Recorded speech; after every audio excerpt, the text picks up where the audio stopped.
The day began like any other, without the slightest hint of trouble. That was, until the moment when Michael received devastating news: his sister had been seriously injured and hospitalized. Standing beside the unconscious girl, Michael gently stroked her cheek, his voice laced with an undeniable sadness. He reminisced about how much he used to enjoy teasing her, especially when she stubbornly stood against him. But now, Lucia showed no reaction at all, neither to his touch nor his voice, lost deep in unconsciousness. Michael gazed silently at his sister's face for a few long moments, as if grappling with an important decision. Finally reaching a conclusion, he quietly admitted something he had kept hidden from her all this time. Lucia was not the only one in their family whose abilities had awakened.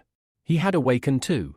Revealing the truth, Michael explained that his ability was called Steal, the power to take the abilities of others.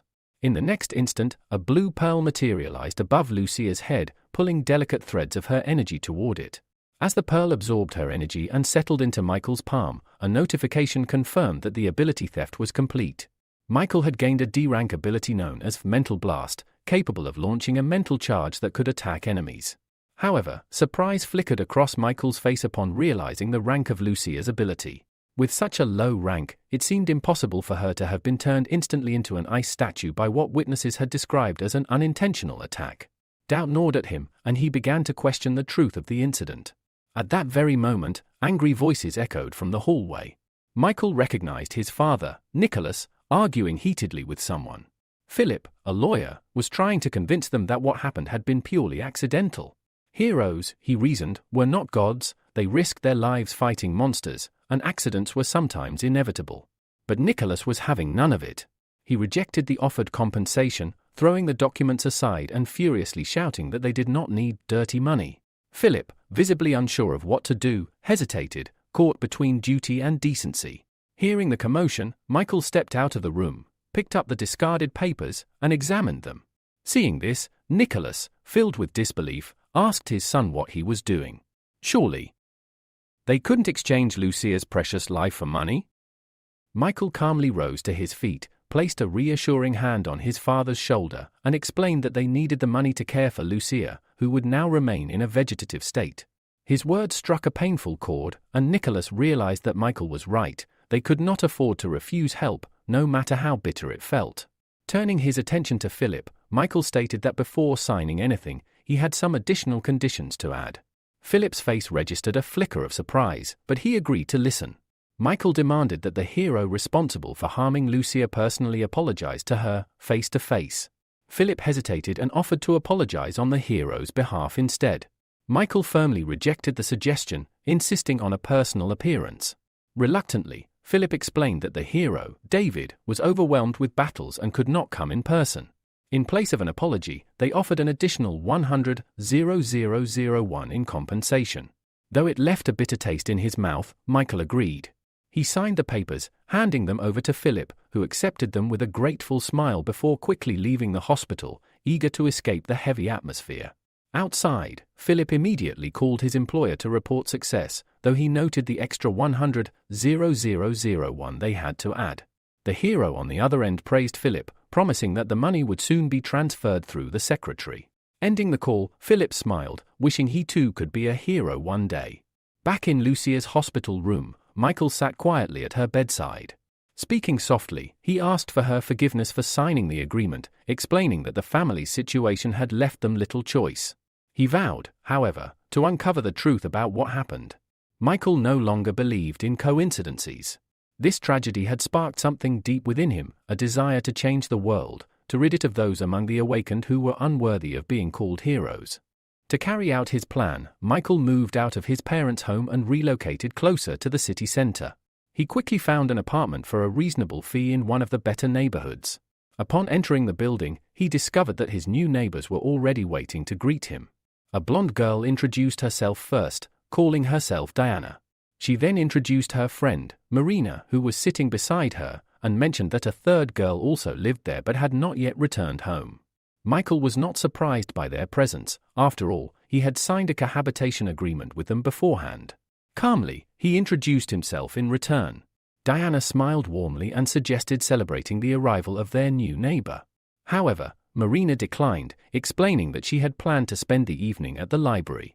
As a junior at the university, she was determined not to fall behind in her studies. Diana and the others, she said, could go ahead without her. Michael, noticing the slight disappointment in Diana's expression, reassured her that there was no need for a celebration. He had only just arrived, was quite tired, and preferred to rest. With that, he turned toward his room. Inside, Michael set down his suitcase and immediately collapsed onto the bed. After some time, he pulled his phone from his jacket pocket and began browsing the news. His attention was soon caught by a video that had already gained a significant number of views, showing heroes battling monsters. There were also several videos explaining rare abilities. Around 20 years ago, dark portals had suddenly appeared across the world, allowing monsters to invade. Humanity managed to hold them back thanks to individuals with special powers. Over time, these individuals came to be known as heroes, people admired by both young and old for their strength. To prevent the misuse of their powers, the government had passed the ability law.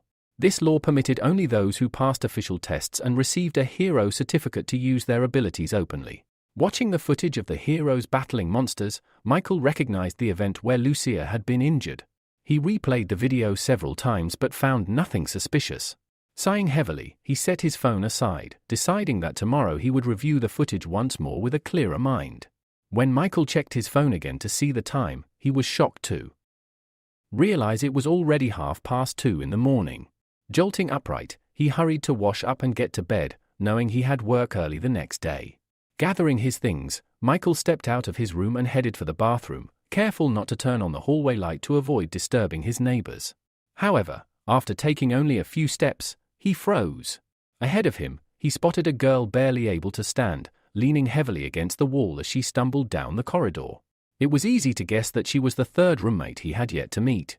Sensing someone's presence, the girl opened her eyes in a daze, trying to discern who stood before her. Without moving, Michael greeted her politely. Without replying, the girl pushed herself away from the wall and headed straight for the bathroom, mumbling an apology and saying she needed it first. Moments later, she collapsed onto the toilet and vomited, her stomach overwhelmed by alcohol. After a few minutes, the girl, whom he later learned was named Valeria, had fallen asleep right there, leaning against the toilet. Concerned, Michael cautiously entered the bathroom and gently touched her shoulder, asking if she was all right. When he received no response, he paused, contemplating what to do to avoid any misunderstandings later on. Deciding it was best to involve another female resident, he left the bathroom and knocked on Diana's door. After a few moments, he heard soft footsteps, and the door opened to reveal a yawning Diana, her voice thick with sleep as she asked why Michael was awake at such a late hour. Apologizing for disturbing her, Michael quickly explained that Valeria was drunk and needed help. He thought it would be more appropriate if another girl assisted her. Diana sighed, her expression tired. She said it was not the first time Valeria had gotten drunk like this, and told him simply to leave her as she was. She added that she had work early in the morning and immediately closed her door, leaving Michael standing alone in the hallway. Left with no other choice, Michael realized that he was the only one who could help Valeria. Michael returned to the bathroom and once again tried to wake Valeria, hoping to help her get back to her room. However, she did not stir. Her deep sleep seemed undisturbed by his efforts. Not wanting to interrupt her stay in the kingdom of Morpheus, Michael sighed and silently apologized for his next course of action. He carefully lifted the unconscious girl into his arms. As soon as he did, a message appeared before him, revealing a new ability called Brain Overload. This ability allowed a short-term overload of the brain, significantly increasing its computing capabilities. The message also noted that Valeria was unaware of this ability's existence. After reading the message, Michael carefully carried the girl into the living room, where he laid her down on the sofa and covered her with his jacket. With no regrets, he took away her ability, promising that he would repay her once everything was settled. A slight smile tugged at Michael's lips as he wondered what effect the new ability would have on him. The next moment, another message appeared, revealing that brain overload and mental explosion were both related to mental abilities and could be combined. Seizing the opportunity, Michael materialized a blue energy pearl in his free hand and whispered the command to unite them. Instantly, both pearls flew into the air and began to merge. After a few moments, an orange pearl settled in his palm, and with it came another message. Michael had gained the D+ rank Superb Brain ability. This ability automatically sent mental attacks and greatly enhanced his ability to calculate and deduce. Excited by the potential of this new power, Michael considered how it might help him uncover clues in the video of the incident in which his sister had been injured. Several hours later, the bright rays of the sun shone down on the sleeping city. Michael, still deep in the kingdom of Morpheus, continued to dream until persistent knocks on his door interrupted his rest. Sleepily, he climbed out of bed and opened the door, asking who was there. As soon as he saw the figure before him, surprise flashed across his face. Valeria stood in front of him, now awake and dressed simply. Michael noticed she was holding his jacket in her hands. Smiling, she introduced herself and thanked him for his help the previous night. The hero replied that it had been nothing, that he simply couldn't ignore her situation, and that she could call him Michael. Recalling that he had taken her ability the night before, Michael asked if she felt all right or if she was experiencing any discomfort. Valeria assured him that she was fine, having grown used to it, and that he need not worry. At that moment, Alex entered the room, his face lighting up with a joyful smile as he congratulated Michael on his move. When he saw Valeria standing next to him, Alex froze, his expression one of shock. He pointed at her and asked, bewildered, how Michael dared to date someone behind his best friend's back. Michael quickly cleared up the misunderstanding, explaining that Valeria was simply a neighbor. Alex's jaw dropped in surprise, and after a few moments, he straightened up, fixing his hair before clearing his throat. With a sheepish smile, Alex stepped closer to Valeria, extended his hand, and introduced himself as Michael's best friend and colleague. He told her she could call him Alex. Valeria, still a bit confused, shook his hand and introduced herself. Alex immediately began to excitedly explain that he was one of the few people with a special ability. His power allowed him to take pictures and videos with his bare hands. He cheerfully offered Valeria the chance to contact him anytime if she wanted to take some beautiful photos. Knowing how talkative his friend could be, Michael stepped forward and turned Alex toward the door, signaling that it was time to leave. He turned to Valeria and explained that Alex had come to give him a ride to the editorial office, and they were leaving now. The journey to the office was quick, as it was still early in the morning. Once inside the building, Michael settled into his work chair and immediately started playing the recording he had studied the previous evening. He had hoped it would provide some new insights, but unfortunately, he found nothing useful. In the video, the hero used his ice-controlling ability to quickly defeat the monster attacking their city. Michael then decided to activate his new superb brains ability and see how much it would help him in his investigation. As he played the video again, he began to notice smaller, previously overlooked details. One of these details caught his attention. During the battle, the hero made a strange movement with his hand, touching his lips. Before Michael could analyze this further, Alex nudged him with his elbow, pulling him from his thoughts.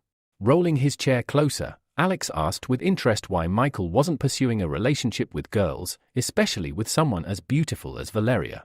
With a wide grin, Alex added that if Michael wasn't going to do anything, then he certainly would, and without hesitation, he continued talking, unaware of Michael's focus on the monitor. Michael replied in an even tone that they were just neighbors and nothing more. Not wanting to fall behind, Alex, still wearing his grin, said that it was very easy to go from roommates to bedmates. He even offered a couple of tips on how to do it. However, this exchange was cut short when suddenly the terrified screams of people rang out from the street. Alex immediately sprang to his feet and rushed to the window, trying to understand what was going on. Meanwhile, a monster had appeared on the street, rampaging uncontrollably. The speakers blared, announcing that a monster with a B-rank disaster level had appeared. People were urged to go to the nearest shelter as soon as possible. The heroes were on their way and would be arriving shortly to ensure their safety. Passers-by followed the advice they had heard and scattered, searching for a safe place to hide. Through the thick columns of dust, a tall figure appeared, walking confidently toward the scene. With a smile on his face, the hero boldly declared that the citizens no longer had anything to fear because the superhero of hot and sour noodles was here. He would not allow anything to happen to their city. When the people saw him, smiles began to spread across their faces. The hero had come to save them. The monster, however, also took notice of its new target.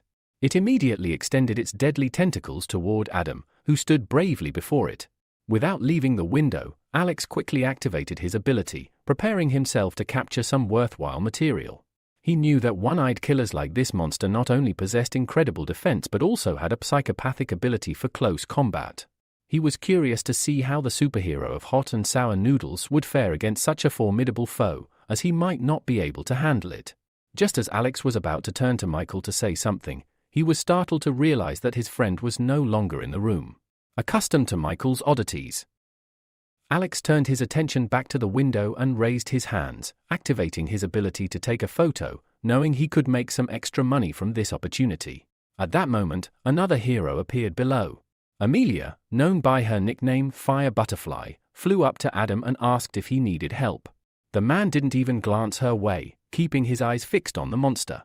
He shouted at her that she had arrived just in time and asked her to attack while he held off the creature. Amelia, lacking confidence, replied that the hero of hot and sour noodles could rely on her. Meanwhile, TV channels didn't waste time and began broadcasting the heroic battle live. On the large screen, the dark-haired man, Thomas, criticized the hot and sour noodles hero for being too selfish and narcissistic when he first arrived on the scene.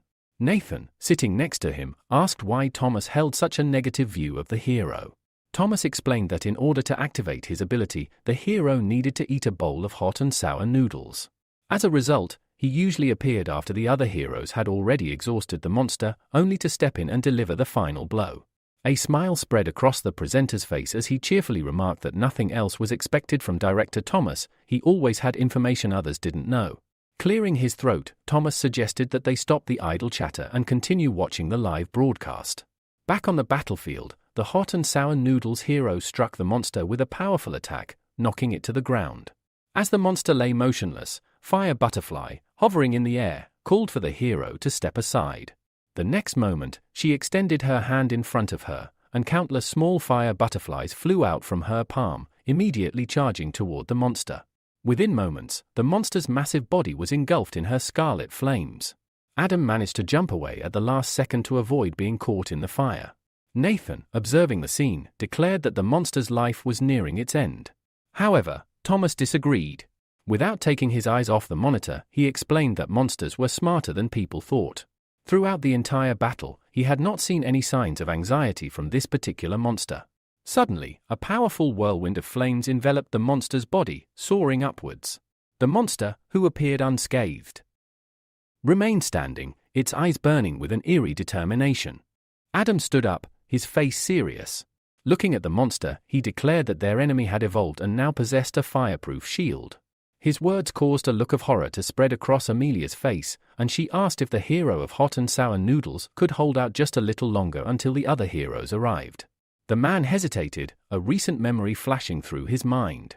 His management had told him that if he wanted to become one of the company's most famous stars, he couldn't afford to lose anymore. If he failed, Adam's fame would be significantly diminished, and the company would shift its resources to younger, more promising heroes. The hero realized that if he didn't overcome this challenge now, he might forever lose his place as the senior leader in the company. Meanwhile, Michael had been watching them from a safe distance, his palm raised to his lips. Adam popped a small pill into his mouth. Despite the distance between them, Michael noticed the pill, and a look of surprise crossed his face when he recognized it. He had seen such a pill before. Suddenly, one of the monster's tentacles grabbed Fire Butterfly's body, squeezing it with terrifying force. Amelia screamed in fear, calling out to Adam for help. The tentacle tightened its grip, and more of the monster's limbs rushed toward her at high speed. In a panic, Amelia shut her eyes and screamed that she didn't want to die.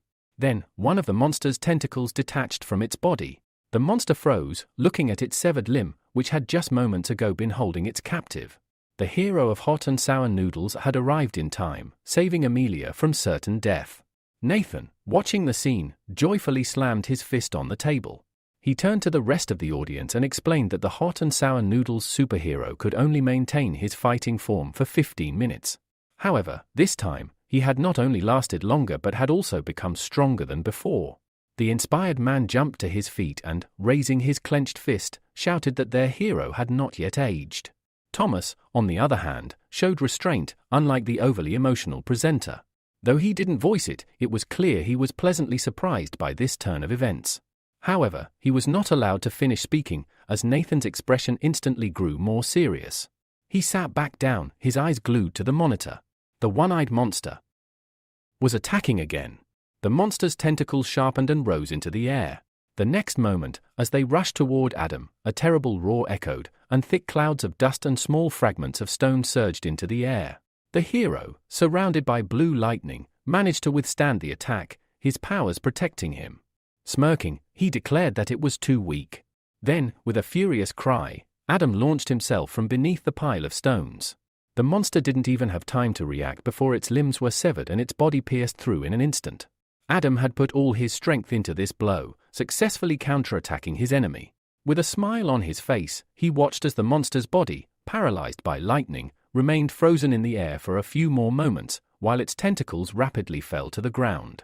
Without turning around, the hero of hot and sour noodles also fell to the ground, his back now facing the defeated monster. As soon as his feet touched solid ground, blood gushed from his mouth, followed by a choking cough. Feeling his strength rapidly leaving him, the hero sank to his knees, supporting himself with his hands to avoid collapsing completely. Amelia immediately noticed Adam's condition and rushed toward him, worried.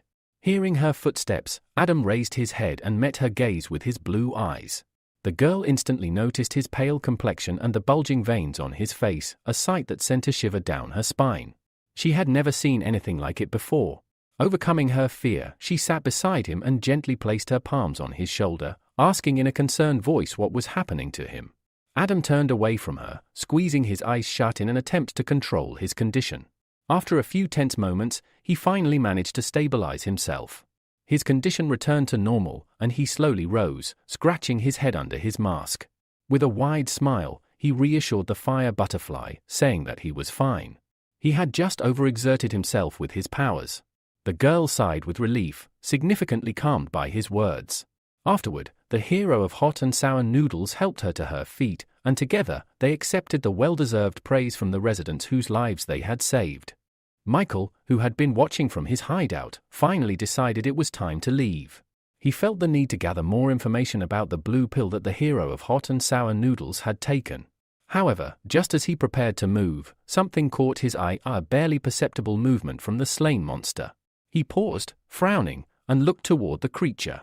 But when nothing appeared out of the ordinary, he shrugged, deciding it must have been his imagination.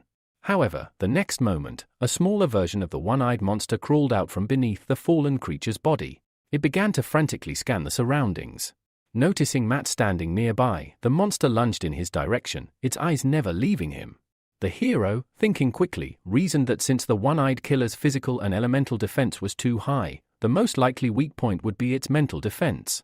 As the monster covered the distance between them, it shouted that it would take revenge on the hero of hot and sour noodles once it found a new master and absorbed enough energy. For now, it planned to make the nearby man, who seemed quite nutritious, its new master. All this time, Michael continued to stand relaxed, never taking his eyes off the monster. As the creature got closer, a grin spread across Michael's face. He saw this as an excellent opportunity to conduct an experiment. With that thought, Michael extended both hands in front of him and activated his mental blast ability, directing it at the monster. The one-eyed killer froze in shock and bewilderment. Barely a couple of seconds passed before the small creature fell dead to the ground, never reaching the hero. Amelia, who was about to return, turned around when she felt a surge of power nearby. Realizing someone had used their ability, she quickly registered that Michael was the source of the energy. Meanwhile, Michael approached the fallen monster, grabbing it by its numerous pink tentacles to confirm if it was really dead. He understood that while he had suspected the creature's weakness was mental attacks, such a weak-level mental blast could not have killed it so easily. However, the monster was indeed dead. Fully convinced, Michael activated his extraction ability. A few moments later, a blue pearl appeared in his palm, from which weak lightning discharges emanated. Instantly, his entire body was covered in a blue aura, an A message appeared in front of him. It stated that he had acquired a new ability, Fireproof Shield, which granted immunity to fire attacks below rank B and significantly increased his physical defense. Deactivating the skill, Michael materialized another pearl in his other hand. He gazed at the blue and orange pearls in his palms and muttered to himself, the phrase, "No matter how strong an ability is, it will always have a weak spot that doesn't apply to me." Suddenly, a puzzled voice rang from above. It was Amelia, flying over the buildings in search of the source of the recent surge in energy. Michael quickly ducked behind the nearest building, hiding in the shadows. It wasn't yet time for the other heroes to discover his existence. Moments later, Amelia landed nearby, looking around, certain that the energy had originated from this location. During this time, Michael had managed to put on a mask that completely concealed his face, along with a long dark cloak. From his hiding place, he called out loudly, "Who are you looking for?" Amelia immediately turned toward the voice and asked, "Are you the one who just used your ability here?" Michael hesitated for a few moments before stepping out of his hiding spot. He answered, "Yes, it was me." When Michael was only a few meters away from her, Amelia eyed him suspiciously and asked, "Are you a hero?" "I've never seen you before." Michael shook his head and replied, "I'm not a hero. I'm just a passerby who helped clean up." With that, he threw the dead carcass of the monster he had killed in her direction. Amelia's face displayed surprise when she saw a miniature clone of the one-eyed killer land before her. She shifted her uncertain gaze to the stranger, wondering how such a powerful and dangerous monster had been destroyed single-handedly. Despite this, she reasoned that, since he was not a hero, he shouldn't be using his abilities without permission. Michael remained calm throughout their interaction. The silence between them stretched on, and after some time, the hero decided that his work here was done.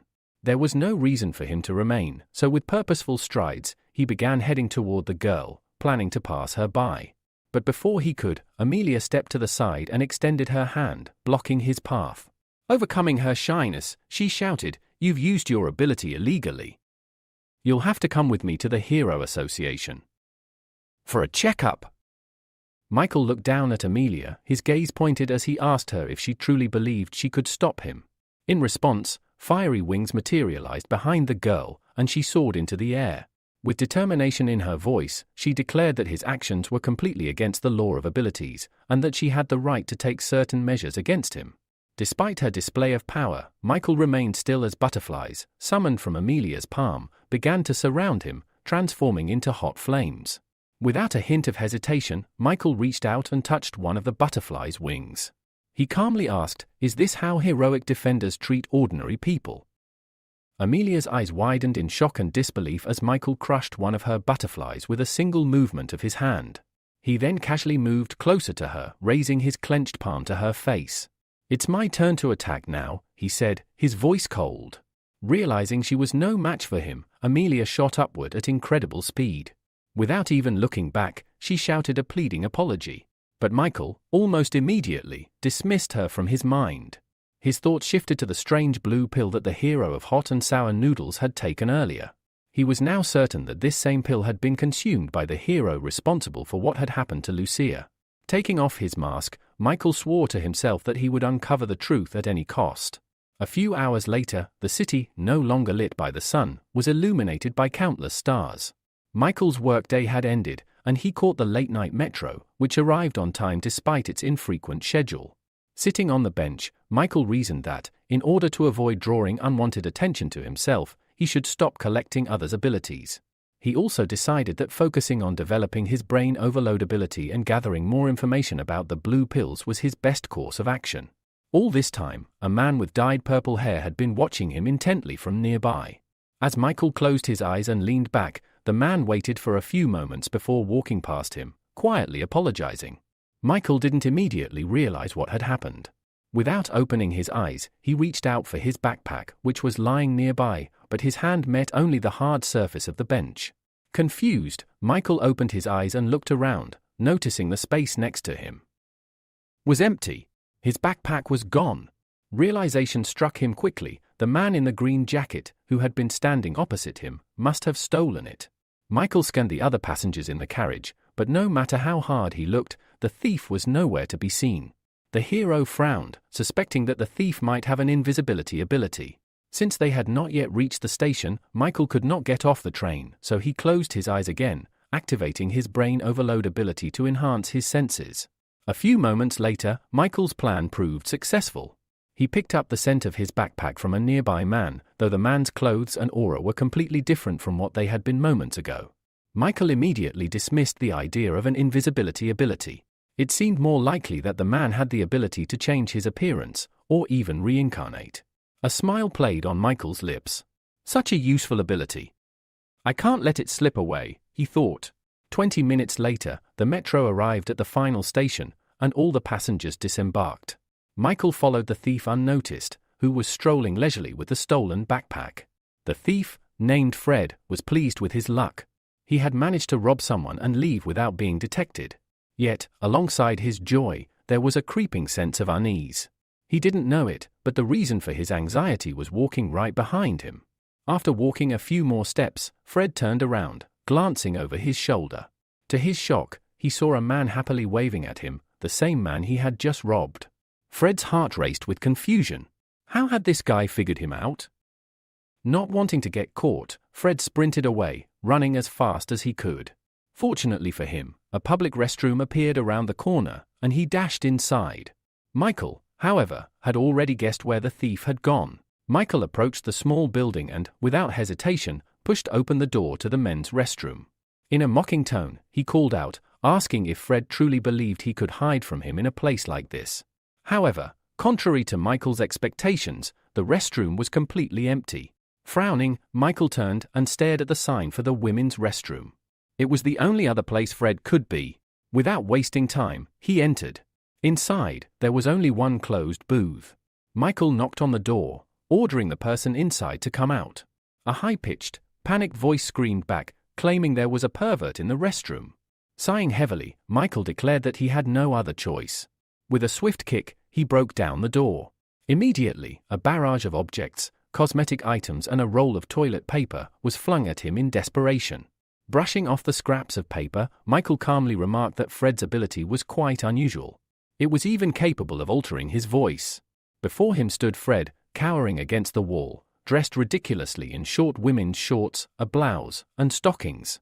Upon closer inspection, Michael realized that while Fred's ability could change his clothing and voice, it could not alter his physical body or facial features. Defeated, Fred lowered his head in shame and apologized, fully aware of the hopelessness of his situation. Transforming the purse he had stolen back into Michael's backpack, Fred handed it over with a trembling, apologetic smile. Michael immediately opened the bag to check its contents.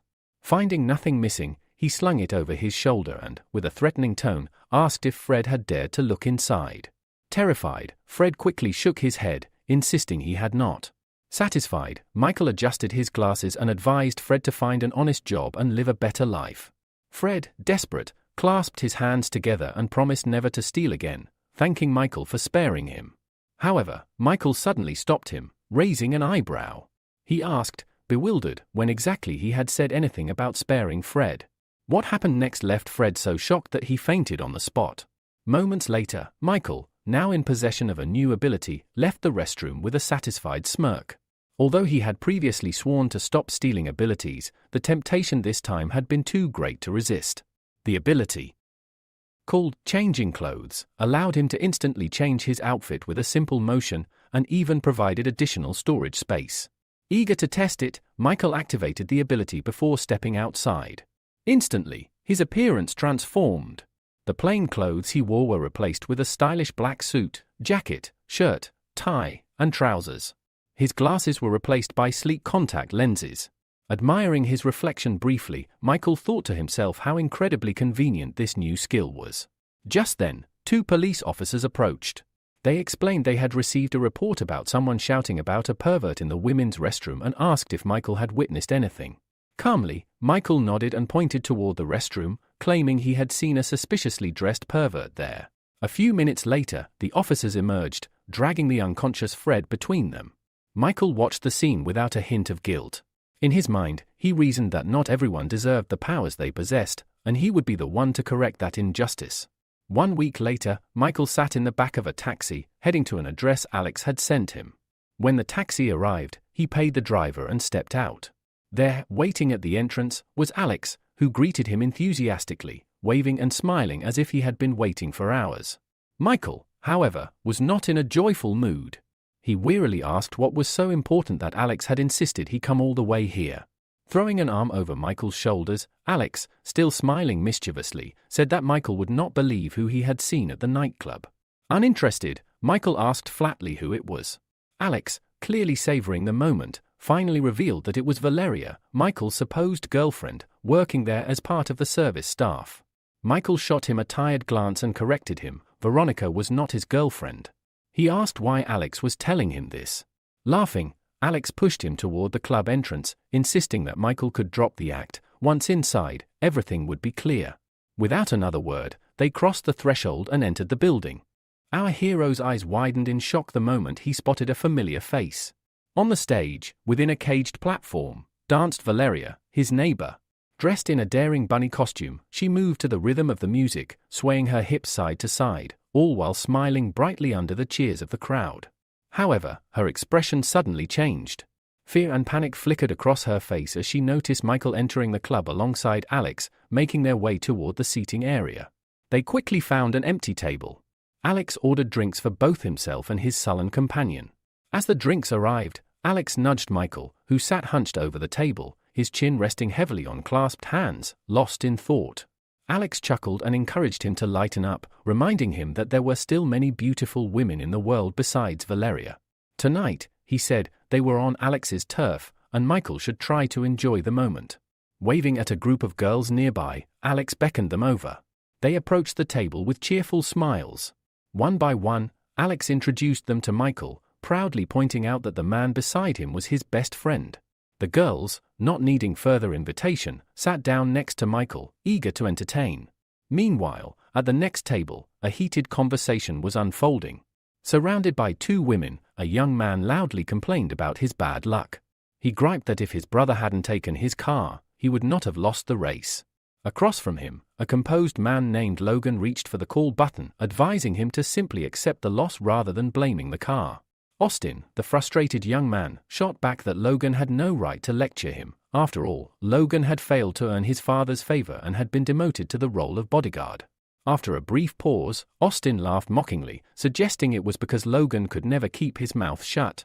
Logan's lips curled into a dry smile. He replied coolly that an ordinary person, limited by a mere C-rank hero title, shouldn't concern himself so much. Clicking his tongue in irritation, Austin leapt up and, in a flash of anger, struck a waitress, Valeria, who had been serving their table. He insulted her, declaring her abilities worthless.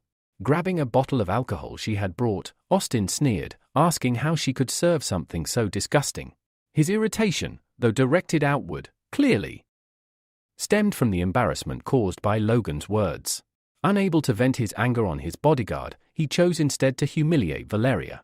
Opening the bottle, Austin heartlessly poured its contents over her head.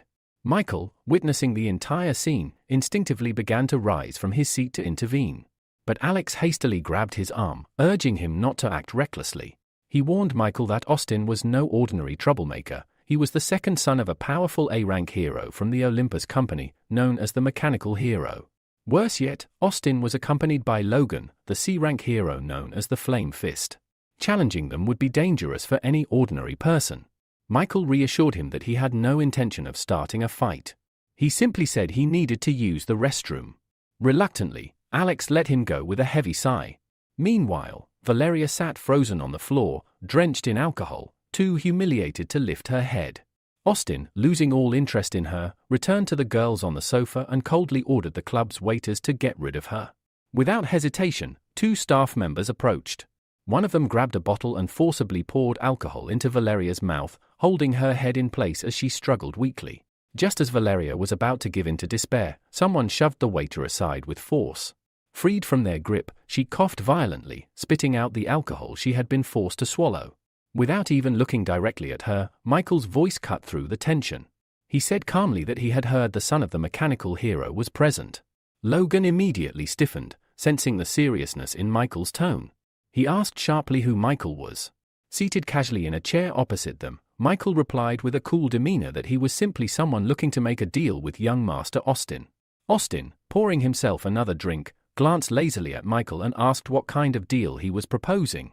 Logan, growing increasingly uneasy, leaned in and suggested it was already late, they should leave immediately. Austin bristled at the suggestion. Furious, he hurled his bottle at one of the nearby security guards, shouting that no one should interfere with him. The moment Michael mentioned a deal, Austin's demeanor visibly darkened. His irritation flared, but Logan, bound by his role, could do little to rein him in. Losing all patience with his bodyguard's interference, Austin stepped forward and demanded to know what kind of deal Michael was proposing.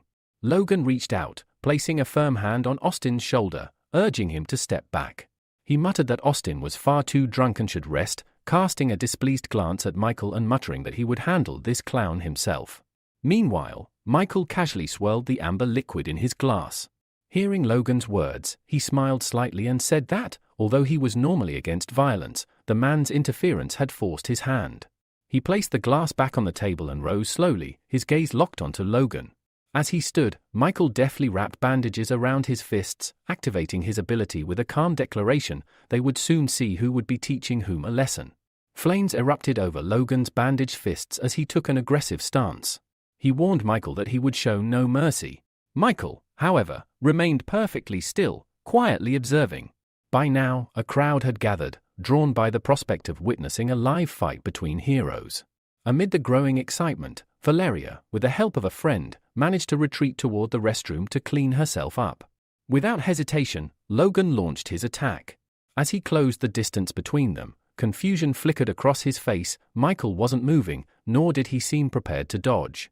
Just as Logan's flaming fist neared, Michael simply sidestepped effortlessly, asking mockingly if that was the best Logan could do. Logan sneered, declaring that no opponent had ever survived this technique. Waving his hand, he unleashed a massive torrent of flames toward Michael. The clubgoers gasped in terror and scattered, fearful of being caught in the blast. The flames were so intense it seemed the entire place might be reduced to ashes. Yet, from within the inferno, no screams were heard. A moment later, a hand calmly emerged from the swirling flames. The fire dissipated as if snuffed out by an invisible force, revealing Michael standing unharmed, his clothes, even his cloak, perfectly intact. Logan's expression twisted in disbelief. Deciding it was time to end things, Michael extended his palm and launched a mental assault. Logan barely had time to process what was happening before his face paled, his body freezing in place. Approaching swiftly, Michael struck him sharply on the side of the neck. Logan collapsed instantly, unconscious before he hit the ground. A stunned silence fell over the club. Austin, who had been watching from the sofas, suddenly sobered. Fear gripped him as he realized that Fire Fist, his personal bodyguard, had been defeated with a single blow. Ignoring the wide-eyed stares from the crowd, Michael crouched beside Logan and pressed his hand against his chest, extracting his ability without hesitation. It was over within moments. Now, Flame's strike was his to command. Rising calmly, Michael began walking toward Austin. Panic flashed across the young man's face. His remaining guards quietly slipped away, abandoning him to his fate. Frantically glancing around the club for any savior, Austin realized no help was coming. Forcing a shaky smile, he stammered, asking what deal Michael had wanted to discuss earlier. If it was money he needed, Austin promised he could transfer any amount immediately. Michael ignored the desperate offer. Closing the distance, he seized Austin by the throat and effortlessly lifted him into the air.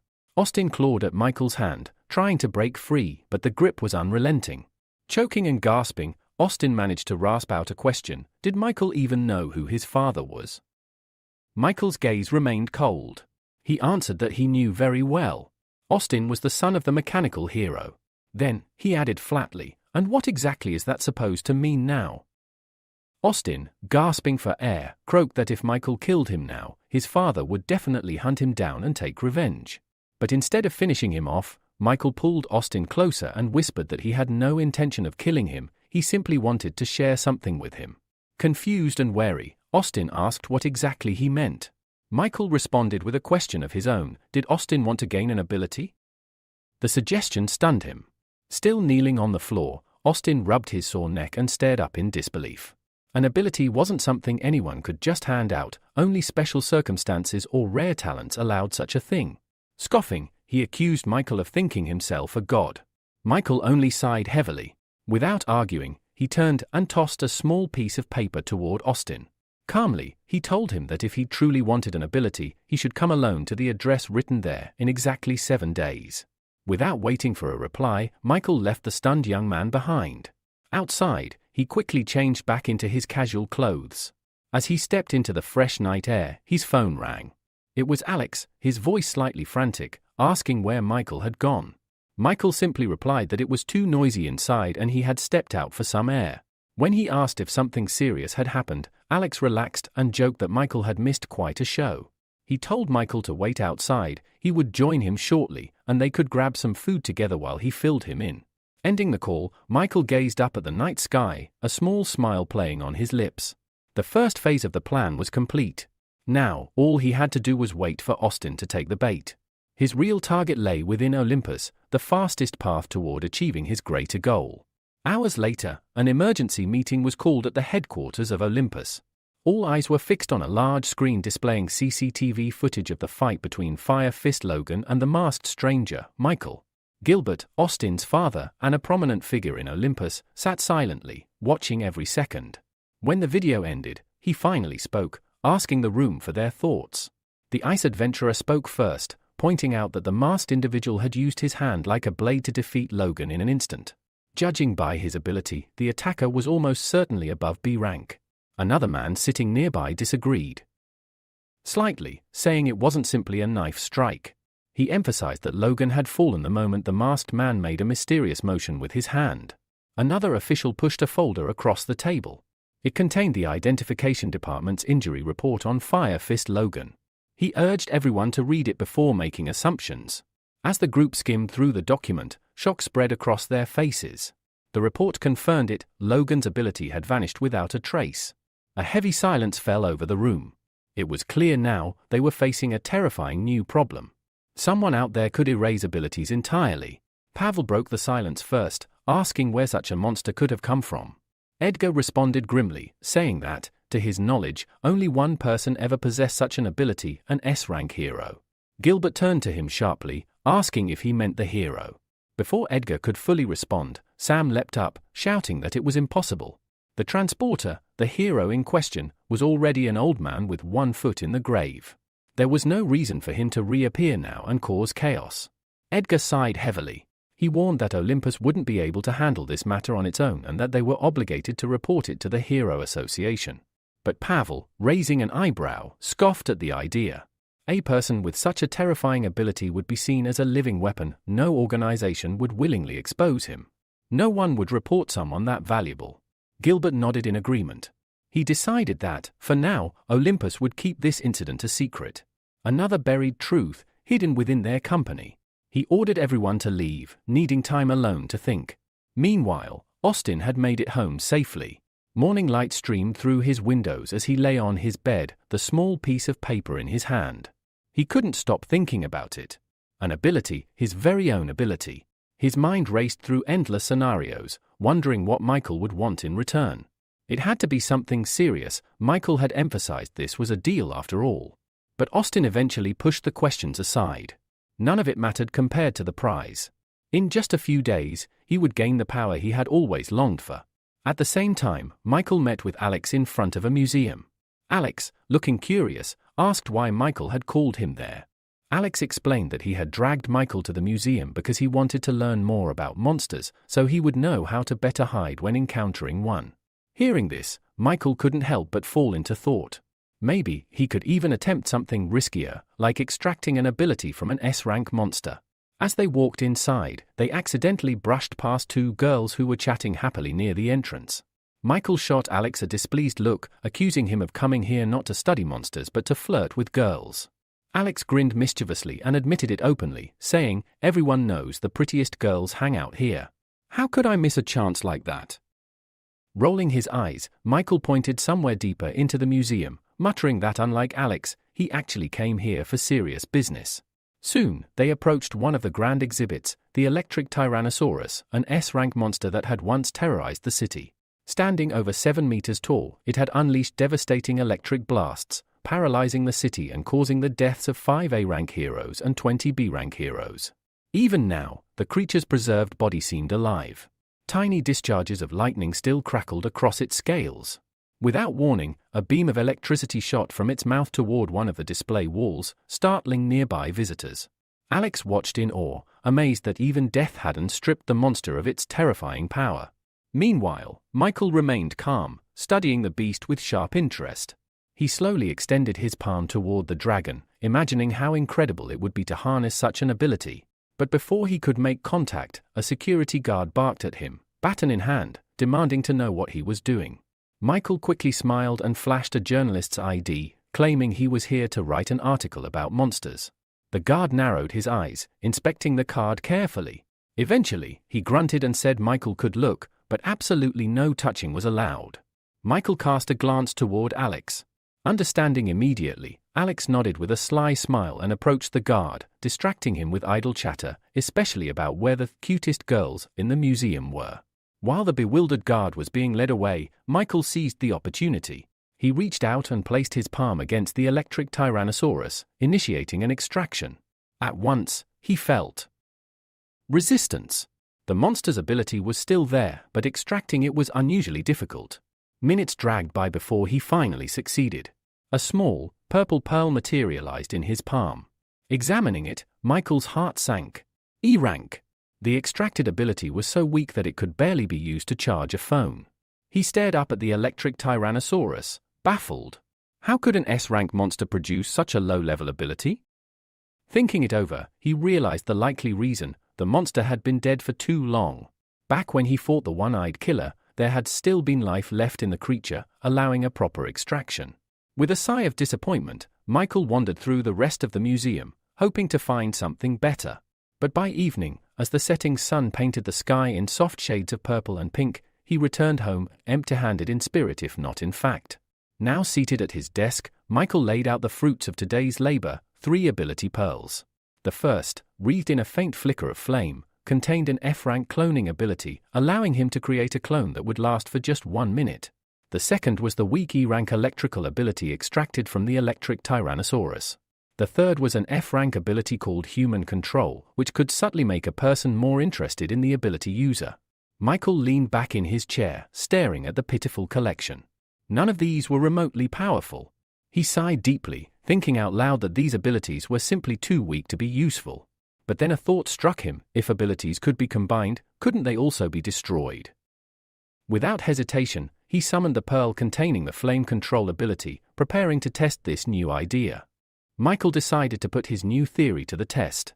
Closing his eyes, he concentrated on the flame control pearl and firmly commanded, "Destroy." After a few moments, he opened his eyes, only to see the pearl still resting intact in his palm. But Michael wasn't the type to give up so easily. He refocused and tried again. This time, a faint cracking sound reached his ears. Opening his eyes, he saw deep fractures spiderwebbing across the pearl's surface. Moments later, the pearl shattered completely, and in its place materialized several small, black cubes. A system message appeared, explaining that these were products of the first level of dark energy. Intrigued, Michael picked up one of the cubes and turned it over thoughtfully in his hand. It seemed likely that all abilities were constructed from these cubes at their core. Now, he had confirmation: not only could he extract abilities, but he could destroy them as well. As he studied the cubes, a new idea took shape in his mind. What if he could use these dark energy cubes to enhance abilities? Without hesitation, Michael summoned the human control pearl he had collected at the museum. Bringing it together with one of the black cubes, he watched as the two began to fuse. After a brief process, a new message popped up: ability enhancement successful. The human control ability had advanced from F-rank to E-rank. Now, instead of merely making someone interested in him, he could exert actual mental influence, subtly manipulating thoughts and emotions to carry out scams or sway decisions.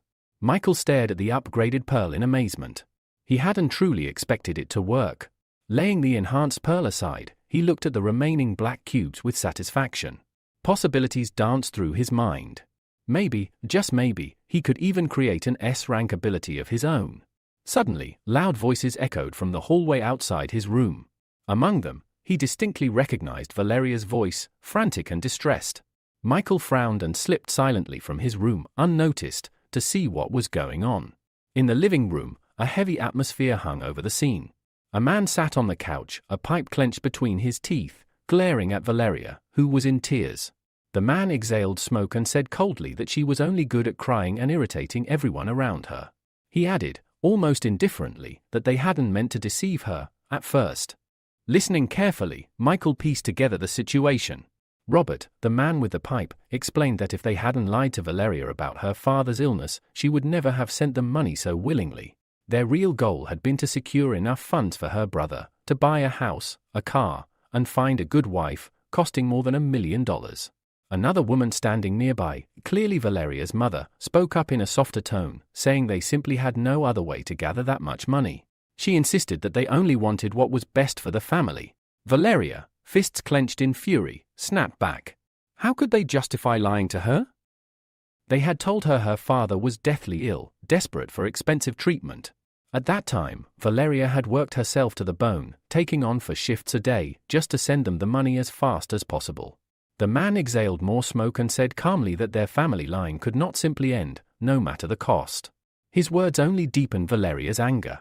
She demanded to know if this was their new method, forcing her to return home and marry a man she had never even seen. Her mother approached, trying to soothe her. She explained that even if the man lacked education, he was kind and would treat her well. Valeria pulled away sharply. With bitter rage, she asked them if they even knew where the $50,000 she had sent last week had come from. Fighting back tears, she confessed that she had been working not only as a bartender but also had become an escort, all to raise the money they demanded. The revelation stunned her parents into silence. Robert was the first to recover, his face contorting with rage. He stood abruptly, shouting that she had tarnished the family's name and reputation. Furious, he raised his hand, intent on striking her. Valeria simply closed her eyes, resigned. Even if he hit her, it wouldn't compare to the beatings she had suffered from abusive clients. At that moment, Michael intervened. Appearing swiftly beside her, he caught Robert's raised arm and calmly said that no matter what, she was still their daughter, and violence was not the answer. Robert, taken aback by the sudden interference, wrenched his hand free and demanded to know who Michael thought he was to meddle in their family affairs. Michael ignored him. Instead, he turned his attention to Valeria's mother, noting the clear difference between her regretful expression and Robert's cold indifference. Making a quick decision, Michael activated the human control ability, targeting the mother. Immediately, the woman stepped forward. Without hesitation, she slapped Robert hard across the face. Stunned, Robert stared at her as she berated him fiercely, blaming him for forcing their daughter into such misery. Turning to Valeria, Maria embraced her tightly, apologizing again and again for everything they had put her through. Robert, his anger draining away, sighed heavily and muttered that her brother would find his own way without needing Valeria's sacrifice. Watching this unfold, Michael couldn't help but think of his own sister, still lying helpless in a hospital bed. He clenched his fists silently, a burning resolve taking root within him. He would stop at nothing to uncover the truth and to achieve justice. The next morning, Michael and Valeria stood together at the train station, waving goodbye to her parents as they boarded the first train back to their town. Smiling brightly, Valeria shouted after them that she would visit for the New Year celebrations. From inside the train, Maria leaned out of the window, waving enthusiastically and calling out for her daughter to take care of herself and not to do anything foolish. A few minutes later, the train vanished over the horizon. Valeria turned to Michael, a warm smile lighting up her face, and thanked him for accompanying her through everything. Michael handed her a glass of a refreshing drink and told her that it would be even better if her brother learned a lesson from all this, understanding the value of things, rather than depending on the money she sent. Cheerfully, Valeria winked at him and beckoned for him to come closer, saying she wanted to tell him something. Michael, slightly embarrassed, hesitated but eventually took a step forward. Before he could react, Valeria leaned in and pressed a soft kiss to his cheek. Michael's eyes widened in surprise. Pulling away with a laugh, Valeria thanked him again, this time more sincerely. Later that night, Michael set off on a new adventure. Changing into his suit, he stealthily approached the heavily guarded Monster Corp's processing center. Security looked tighter than usual, and he pondered the best way to get inside without alerting anyone.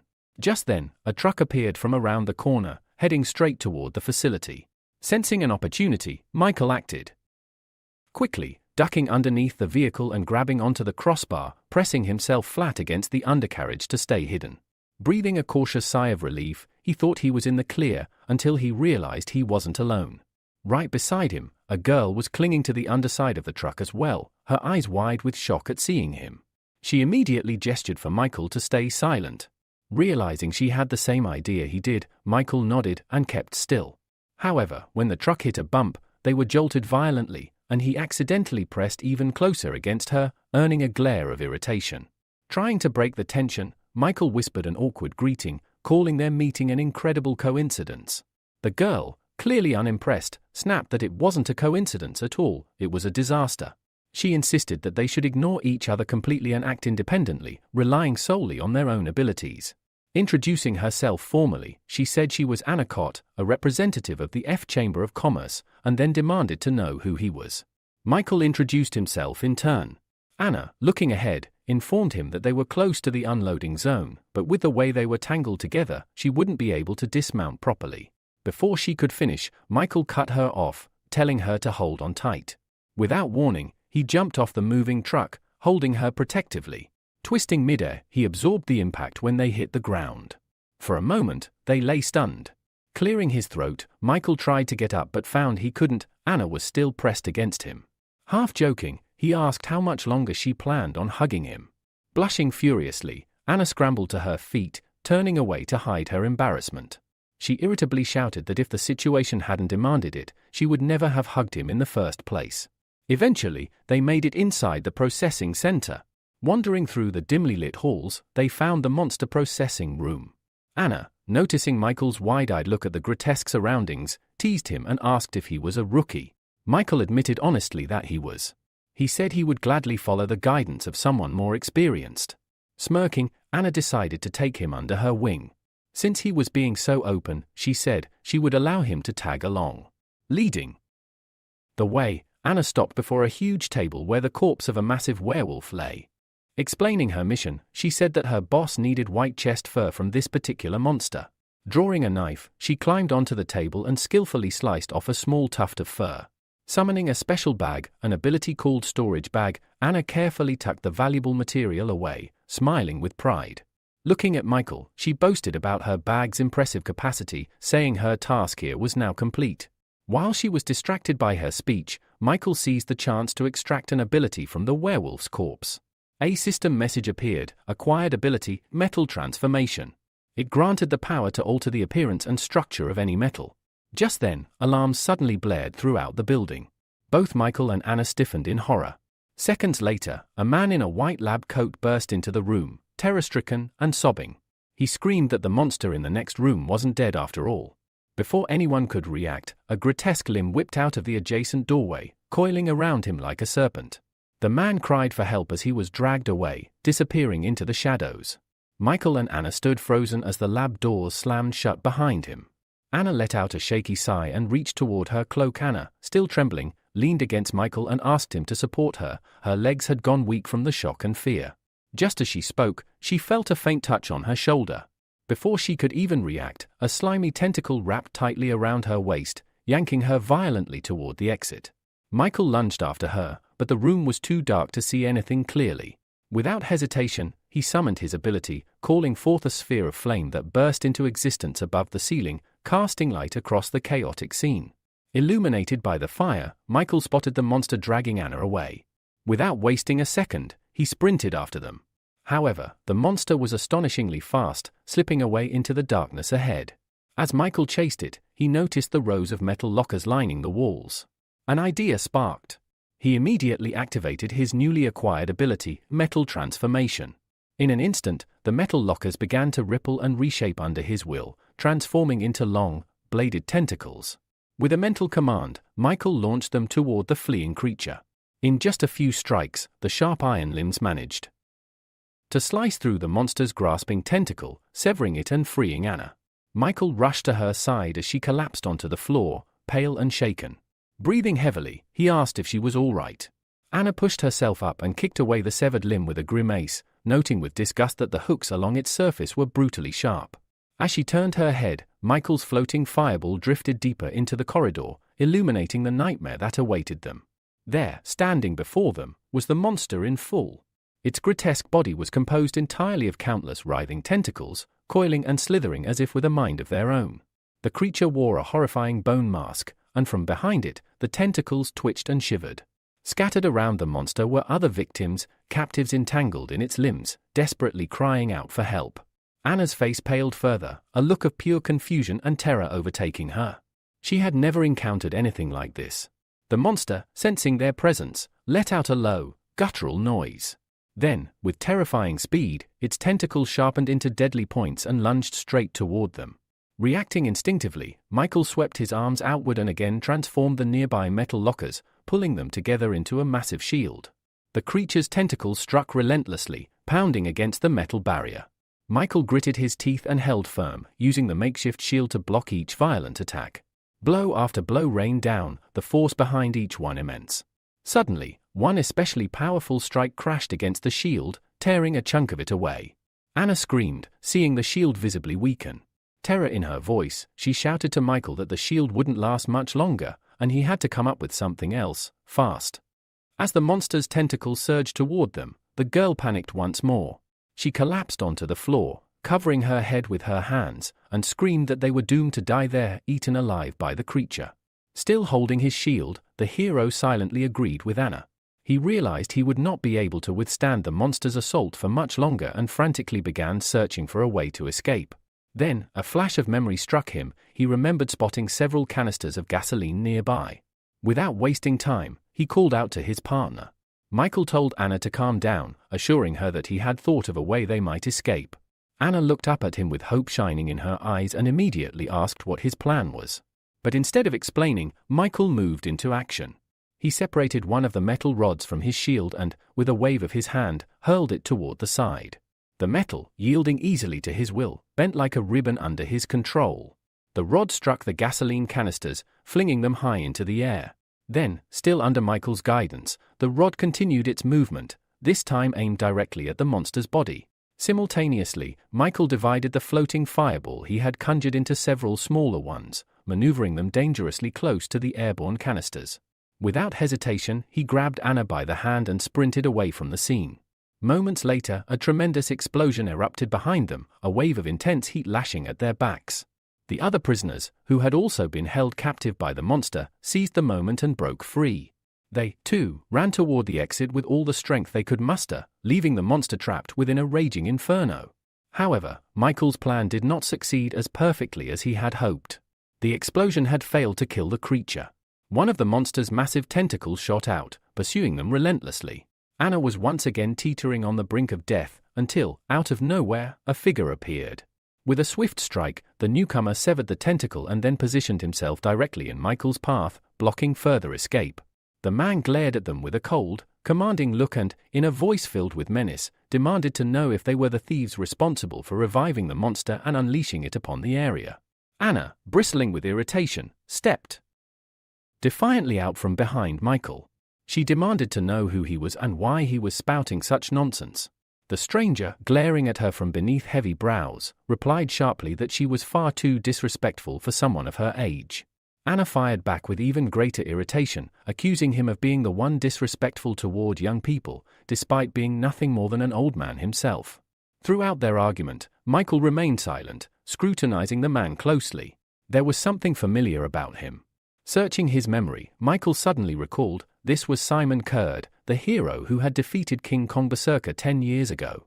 Stepping forward, Michael placed himself protectively in front of Anna and offered Simon a respectful apology for his partner's behavior. Simon let out a low chuckle and turned his gaze back to the monster, commenting that Michael was certainly more polite than the girl. Yet, he added, he had no time to waste, the monster needed to be dealt with first. Without another word, Simon leapt into action. He drew the sword slung across his back and shouted, "Polar Star Attack, Style 1, Greedy Wolf Strike." A torrent of energy burst from his blade, manifesting as a massive wolf. With just a few swift slashes of its claws, the spectral wolf severed several of the monster's tentacles before disappearing as quickly as it had appeared. Michael and Anna watched in stunned silence. Michael, almost in awe, muttered that if this truly was the legendary Polar Star Attack, then inherited power, then even warriors with S-rank abilities would be forced to retreat. Enraged by the loss of several limbs, the monster roared and attacked Simon again, launching its tentacles from every direction. Yet Simon remained unfazed. He countered with the second style, North Star, Heaven's Hunger. In a breathtaking instant, his blade sliced the monster's body into hundreds of tiny pieces. But Simon did not stop there. To deliver the final blow, he unleashed the third style, or Water of Heaven. With this technique, he hurled his sword directly into the monster's bone mask. The weapon struck with such force that the monster, once so fearsome, crumbled.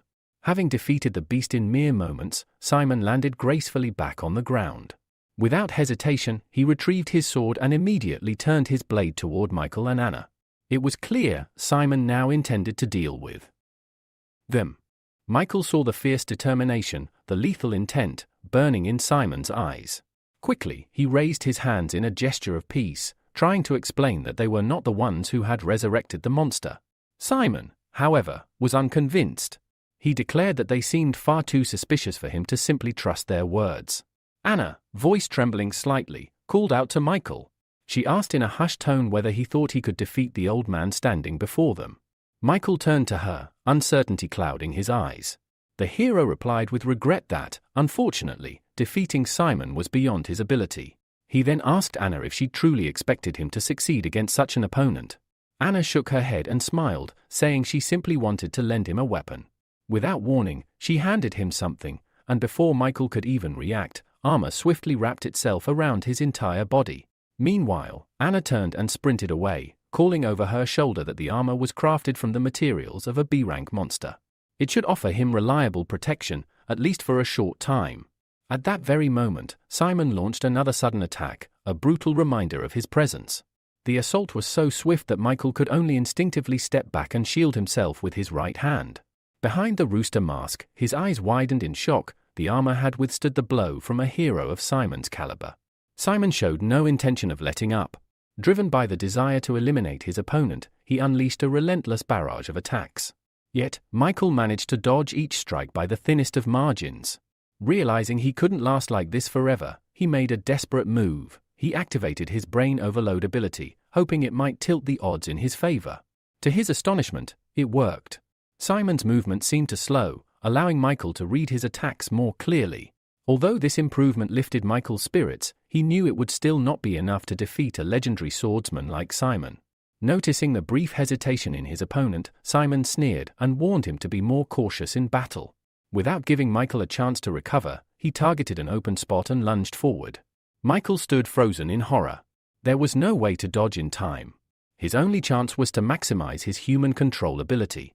In an instant, Simon froze in midair, unable to move even a finger. His face twisted in shock as he looked at Michael, demanding to know how he had been paralyzed so easily. The effect, however, was fleeting. As soon as it wore off, Michael leapt aside, narrowly avoiding Simon's sword. Catching his breath, Michael called out that if he had not used that ability, he would already be dead. Furious, Simon charged again, shouting that cheap tricks were all thieves could manage. Michael knew that relying on the human control ability again would drain him too much. He needed another tactic. Activating his metal transformation ability, he forged a crude sword from thin air, just enough to defend himself. Their blades collided fiercely. Michael struggled against the incredible force behind each strike, realizing that if he did not find a way to end this quickly, he would eventually be split in two. Then, unexpected voices echoed from nearby. A group of men, strangers to Michael, watched the battle with amazement. They marveled that someone was able to stand against the legendary Simon Kurd. Some speculated that Michael must be the A-rank hero from the 6th God of Weapons zone. Hearing this, Michael frowned. He had never heard of any God of Weapons before. His train of thought was cut short as Simon's voice rang out. With a smirk, Simon declared that judging by Michael's skill and attacks, he wasn't a thief after all. He then sheathed his sword. Turning his sharp gaze toward the onlookers, Simon ordered them to leave the corpse processing area at once. He needed a private conversation with the young man who had stood against him. Anna and the others, still shaken from the battle, hesitated. One of the rescued captives asked nervously if they were truly allowed to leave. But when they met Simon's cold, commanding gaze, they wasted no time, fleeing down the corridor without a second glance. Anna called back, shouting that she would wait for Michael outside and wished him luck. When the area finally cleared, Michael turned to Simon and asked what he wanted to discuss. Simon's demeanor grew serious. He said he knew for certain that Michael was not the god of weapons, his skills were far inferior. The only similarity between them was the ability to control metal. Simon's sharp eyes missed nothing. He had noticed that Michael possessed multiple abilities, marking him as someone quite powerful, and someone like that would not have come here just to steal monster fur. Simon's expression darkened. He asked, in a grave tone, whether Michael had come in search of the world's secret. Michael had no idea what Simon was talking about. He had never even heard of such a secret. But sensing an opportunity to gather information, he nodded and answered truthfully that he had indeed come in search of the world's secret. The sincerity of his reply seemed to make Simon pause.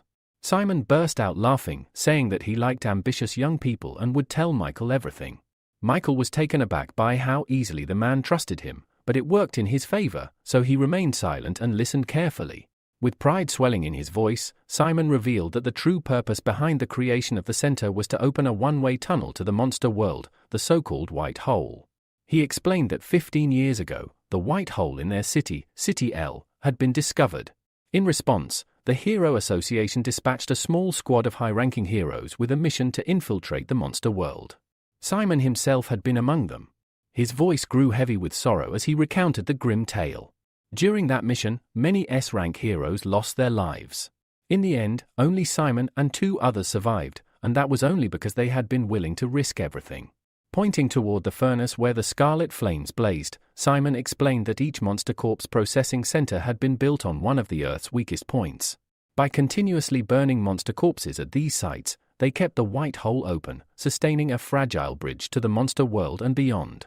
After absorbing all of this, Michael glanced at the freshly killed monster's body and asked why it had come back to life.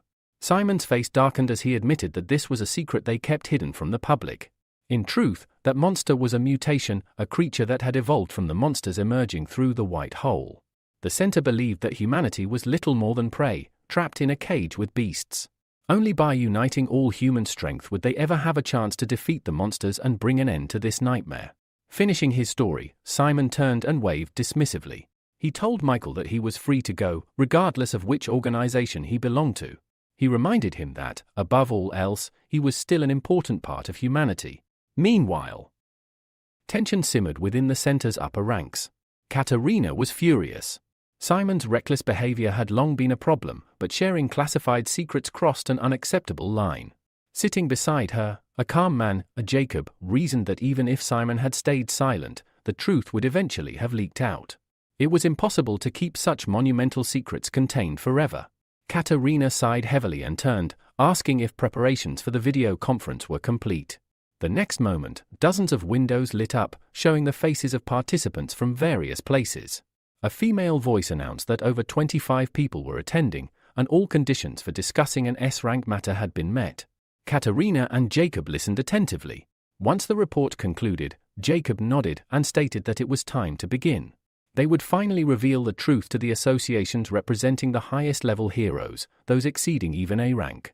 At his words, a flash of fear crossed Katerina's face. She wasn't sure if humanity was ready to hear what was coming. Meanwhile, Michael visited his sister in the hospital. Sitting beside her bed, he quietly shared that he had learned a terrible secret that day. His mind drifted back to the memory of walking out of the corridor into the common area, where workers had already gathered. They stared at him, whispering in confusion, unable to understand why only he had emerged from inside. Anna rushed up to him, visibly worried. She hesitated before asking if he was all right. Michael froze, realizing he could not afford to reveal his abilities.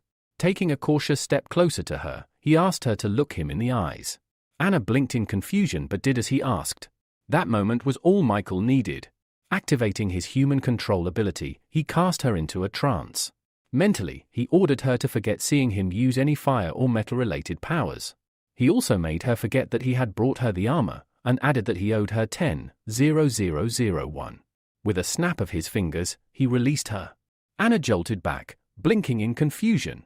Smiling awkwardly, she said she was relieved he was okay, then hastily made an excuse about curfew and ran off. Michael smiled fondly at the memory, remarking to his sleeping sister that Anna reminded him so much of Lucia, sweet, caring, and just as obsessed with money. Gently stroking Lucia's cheek, Michael whispered with hope that once he achieved his revenge, he would find a way to wake her up. He stayed with his sister until late into the night, until the nurses announced that visiting hours were over. Reluctantly, Michael left and returned home. There, he threw himself into critical preparations for his upcoming meeting with Austin, using his metal transformation ability to forge what he would need for the battles ahead. Back at home, Michael finished his final preparations. On his right middle finger, he attached a homemade stellar absorption ring. In his free hand, he held a small jar containing a shimmering blue liquid, the so-called ability medicine. Michael needed a way to hide his true powers, and these two items would serve as perfect tools to deceive Austin. He also had a special mask prepared for this operation, a snake-themed mask. Taking it in his hands, he put it on, then activated his transformation ability, instantly changing into a different outfit that matched the mask. This identity, known simply as a snake, would possess a C-rank electricity manipulation ability, and if necessary, could also wield fire attacks. Michael had a grander vision in mind. He intended to create an entirely new organization, a group composed of his many alternate personas. It would be called Judges, and its mission would be to pass judgment on fallen heroes. With Austin providing funding, Michael was confident there would be no obstacles to establishing this secretive organization. The next morning, Michael headed to the meeting place. Austin had been waiting there since dawn and, exhausted, had fallen asleep right on the ground.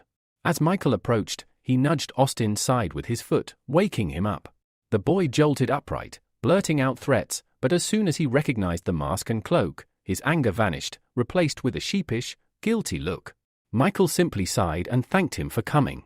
In response, Austin threw himself at Michael's legs, clinging to them desperately. With pleading eyes, he promised that if Michael could grant him an ability, he would repay him with anything he desired: money, women, status, whatever he wanted.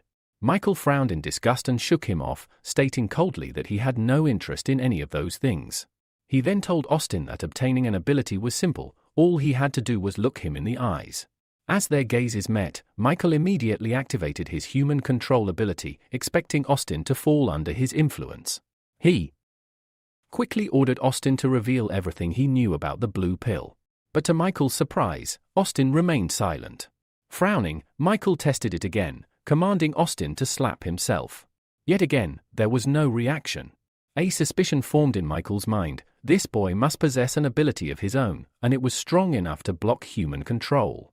Moving quickly, Michael raised his palm and lightly tapped Austin's forehead, unleashing a mental attack. Austin collapsed instantly, unconscious. Staring down at him, Michael recalled that when they first met in the bar, Austin had appeared weak and unremarkable. He hadn't imagined the boy could have any ability at all. Yet now, it was clear there was more to him. Deciding to test further, Michael used ability extraction on the unconscious boy, and to his shock, it succeeded. Reading the ability's description, Michael realized he had extracted an A-rank power called Resurrection, an ability that allowed its user to come back to life once after death, returning to the previous day. Smiling to himself, Michael pressed the green pearl to his chest, absorbing the new ability. He knew that resurrection would prove invaluable in the battles ahead, potentially changing the course of his entire plan. After securing the ability for himself, Michael took out another ability pearl, one he had acquired at the corpse processing center. He carefully fed it to the unconscious Austin. When the pill had been fully absorbed, Michael commanded him to wake up. Austin shot upright, dazed and confused, asking how he had fallen asleep without even realizing it. Michael waved it off, saying that he was simply exhausted and needed the rest. Next, Michael showed him the ring he was wearing. Seeing Austin's puzzled expression, he explained that it was a stellar absorption ring, crafted by their organization. With it, Austin would be able to steal ability factors from other people. Austin's eyes widened in shock. Michael continued, pulling out the small bottle of blue liquid from his pocket.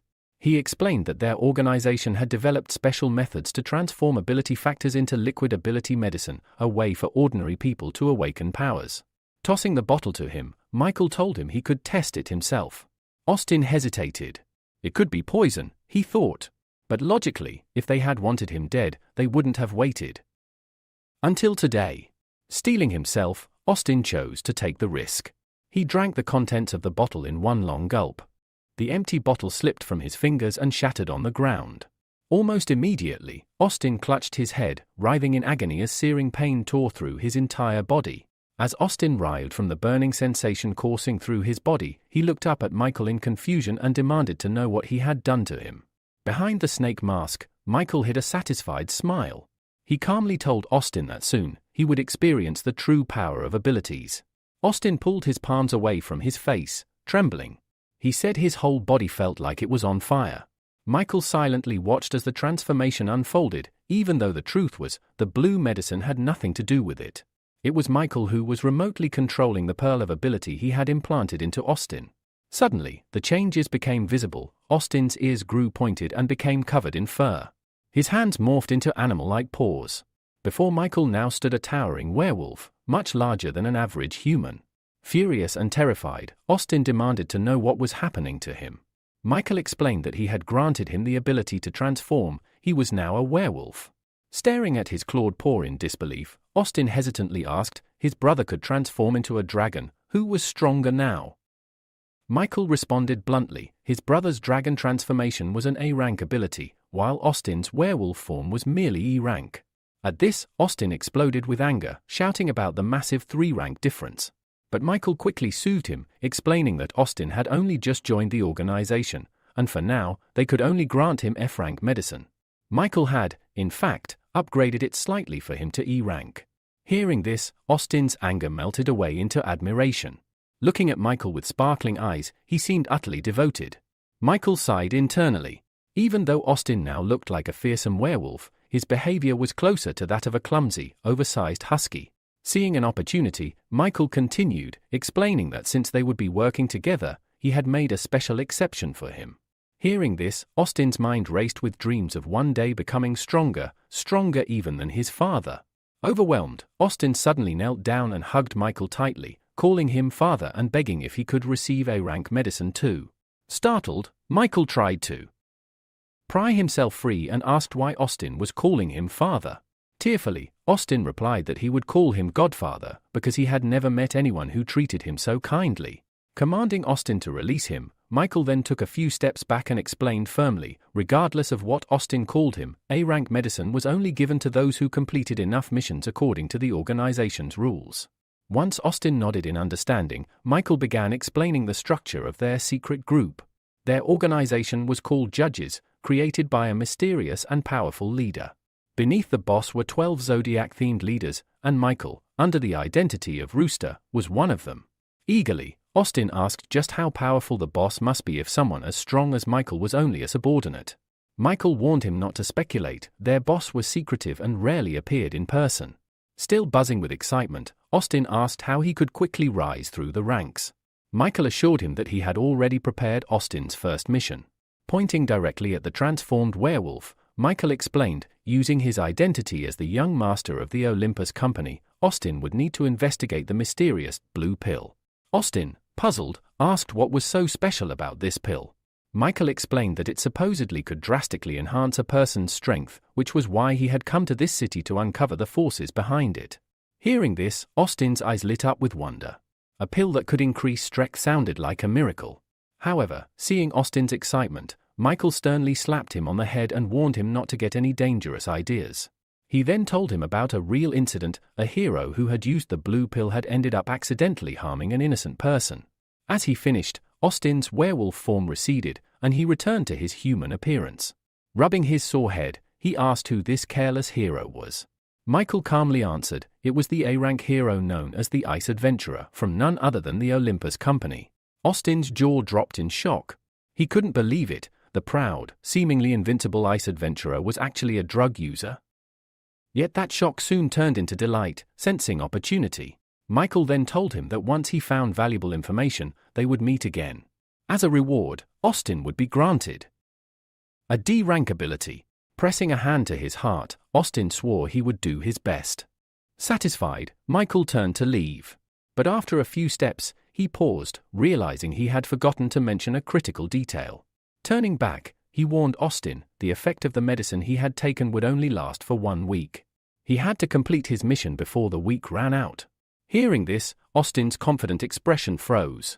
The ticking clock shook him deeply as Michael disappeared into the distance, leaving the boy alone, the weight of the task pressing heavily on his shoulders. After leaving Austin behind, Michael found an empty alleyway where he changed out of his disguise and into his everyday clothes. Today was his day off, and he decided to take it easy. Grabbing a cold cola from a nearby vendor, he wandered through the busy city streets, enjoying the simple pleasure. As he passed a newspaper stand, something caught his eye, an advertisement posted on the side. Curious, Michael stopped to take a closer look. His eyes widened in shock. The poster announced that Anacott was searching for a young man dressed in a black cloak and wearing a white rooster mask. A phone number was listed below for anyone with information. Michael was so stunned that he choked on his drink, spraying cola onto the newspaper stand's wall. The angry shouts of the seller jolted him back to reality. Quickly apologizing, Michael tore down the wanted poster and hurried away. As he walked, studying the poster, he couldn't believe it. He had never expected that girl to go so far. Suddenly, he stopped. Up ahead, he spotted a group of men roughly dragging a familiar-looking girl into a side alley. Narrowing his eyes, he realized it was Anna. Quietly, Michael followed, staying out of sight. Whatever trouble she had gotten herself into again, it couldn't be good. In the dead end of the alley, Anna pulled away from the men and a stern-looking woman accompanying them. With clear irritation, Anna demanded to know who they were and what they wanted. One of the men, Edward, snapped at her to cut the act and return their young master's blade while they were still asking nicely. Anna blinked innocently and claimed she had no idea what they were talking about. She insisted she didn't even know how to wield a weapon, let alone steal one. But Edward's patience was wearing thin. He accused her of playing their naive young master all along, tricking him and stealing the precious Muramasa blade. Michael's eyes darkened. The Muramasa blade was rumored to be an S-rank legendary weapon. If Anna really had it, she would be in far more danger than she realized, and it would be almost impossible for her to get rid of it. Anna, realizing from Edward's words that the blade she stole was more valuable than she thought, tried to play dumb. She claimed she didn't even know the young master they were talking about and suggested they had the wrong person. Michael almost groaned aloud at how poor her acting was. Any bystander could tell immediately that she was guilty. The stern woman with the group, Vieta, spoke coldly, saying there was no point wasting time. It was time for more decisive measures.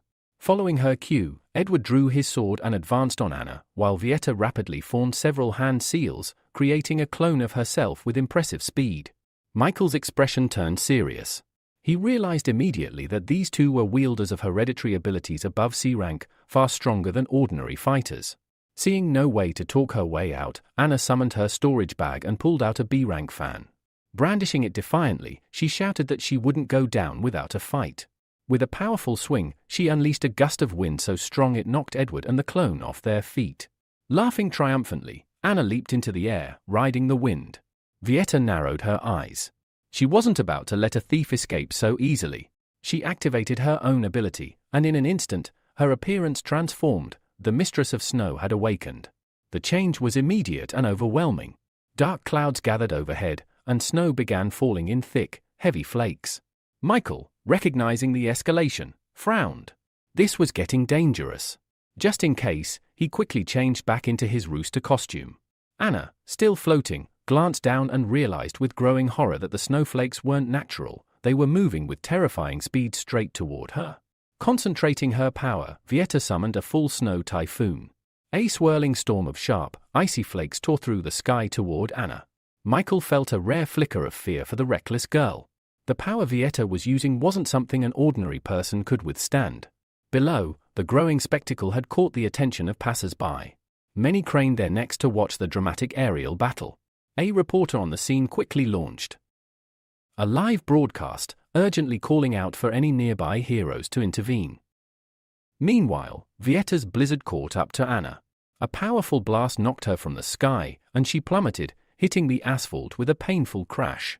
Groaning, Anna raised her head slightly, dazed and vulnerable, as the snow continued to fall around her. Lying bruised on the cold asphalt, Anna looked up to see Vieta towering over her, a threatening glint in her eyes. In a cold, commanding voice, Vieta demanded that Anna return the stolen item at once. Gritting her teeth, Anna pushed herself upright. A sly smirk played on her lips as she pulled two small knives from her storage bag. Mockingly, she asked whether they had lost the gold blade or the silver one, promising, with false sweetness, to return whichever they had misplaced. Vieta had no patience left for games. With a flick of her fingers, she froze Anna's feet in solid blocks of ice, rooting her in place. Her tone dropped even lower, warning that if Anna didn't start answering honestly, she might find her frozen legs shattering into tiny pieces. But Anna's defiance didn't waver. With confidence flashing in her eyes, she declared that she would never fall for such cheap tricks. Reaching back into her bag, she pulled out a long blade, claiming she had won it fair and square and wouldn't give it up so easily. Then, in one swift motion, Anna hurled the blade over Vieta's shoulder toward the watching figure behind her. Laughing, Anna shouted that she was gifting the weapon to Michael, completely free of charge. Michael, still disguised as the rooster, casually caught the blade midair. He chuckled and praised Anna's clever thinking. But when he examined the weapon, his smile quickly turned into a scowl. With a sharp bark of irritation, he said that nobody would want such a worn-out, flimsy piece of junk, even if Anna paid them to take it. Anna pouted and protested that was exactly why she had stolen it. She never imagined a worthless blade would cause this much trouble. Realizing that Anna's partner, Michael, had been hiding among the crowd this whole time. Vietta's eyes flared with fury. She ordered her men to attack. In an instant, the air filled with shurikens as numerous clones lunged at Michael from all sides. One of the men, Paul, shouted confidently that no one had ever survived their assault. Michael, however, remained completely still. All the while, he could feel the blade Anna had thrown absorbing his energy. And though this unsettled him, he was curious to see just how valuable this so-called legendary blade really was. Then, something strange happened. Without warning, Michael's body began to move on its own. His hands gripped the blade tighter, and in two clean, instinctive swings, he effortlessly cut through every single clone around him. The original attackers didn't fare any better. They collapsed in stunned disbelief, the shock plain on their faces. Michael himself stood in the middle of the chaos, genuinely confused. He hadn't consciously moved. Something inside the blade was guiding his actions, and he had no idea what was happening. Edward crept up behind Michael, blade raised high, fully intending to end his life in a single strike. But at the last moment, Michael managed to leap aside, narrowly avoiding death. As he gripped his sword tighter, a strange phenomenon began. Purple aura started leaking from the blade. Within seconds, the aura became visible to the naked eye, trailing behind him like purple flames. Violetta's eyes widened in shock at the sight. In an instant, Michael vanished from her view, only to reappear right beside Edward, delivering a fatal blow. During this attack, he made contact with Edward without being noticed and successfully extracted an ability from him. It was the 3 Styles, Sun Moon Blade, a C-rank ability that allowed him to activate his sword's true power and fight with enhanced strength. Suddenly, a tremor ran through Michael's body. He realized the sword had absorbed too much of his strength. It would be difficult to hold out much longer. Before he could recover, a barrage of Violetta's ice needles hurtled toward him. Turning around, he saw no path of escape. If he couldn't dodge in time, he'd be forced to rely on the revival ability he'd received earlier. Then, a powerful beam of green light flashed across the sky, stunning everyone. In the blink of an eye, all the ice needles disintegrated before they could strike.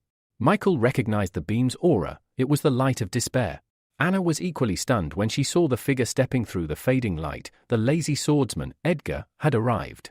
He stepped forward, facing Violetta directly, and declared coldly that while they might have ignored the lawlessness of her group in the 6th area, they would not tolerate open rebellion in the 1st. Violetta frowned, responding that they had come only to reclaim what originally belonged to them. At this point, Anna interjected angrily, shouting that her master was the one to blame. He had willingly given away his old blade. Violetta turned her attention to Anna, assessing the situation. She knew she couldn't stand against 2 A-rank heroes, so she prioritized her own safety. Ice needles began to swirl around Anna, trapping her. In a calm but stern voice, Violetta offered a bargain. If they returned what belonged to her clan, she would leave the city and release the hostage unharmed. Edgar laughed at her words, a smirk on his face. He said no one had promised her safe passage. This was the 1st region, a place one did not enter or exit so freely. Turning to his partner, Edgar asked him to handle Violetta while he checked the abilities of their masked intruder, Michael. The lazy swordsman moved forward, cautioning Edgar not to go too far, reminding him that the company had plans for the boy. Edgar brushed off the warning, claiming he understood perfectly. Then, with his fist raised, he charged at Michael. All Michael could do was raise his sword in defense. Edgar's punch was devastating, sending Michael flying several meters back. Anna screamed his name in panic. Violetta, seizing the opportunity, launched a sneak attack at Edgar, sending a storm of ice needles at his back.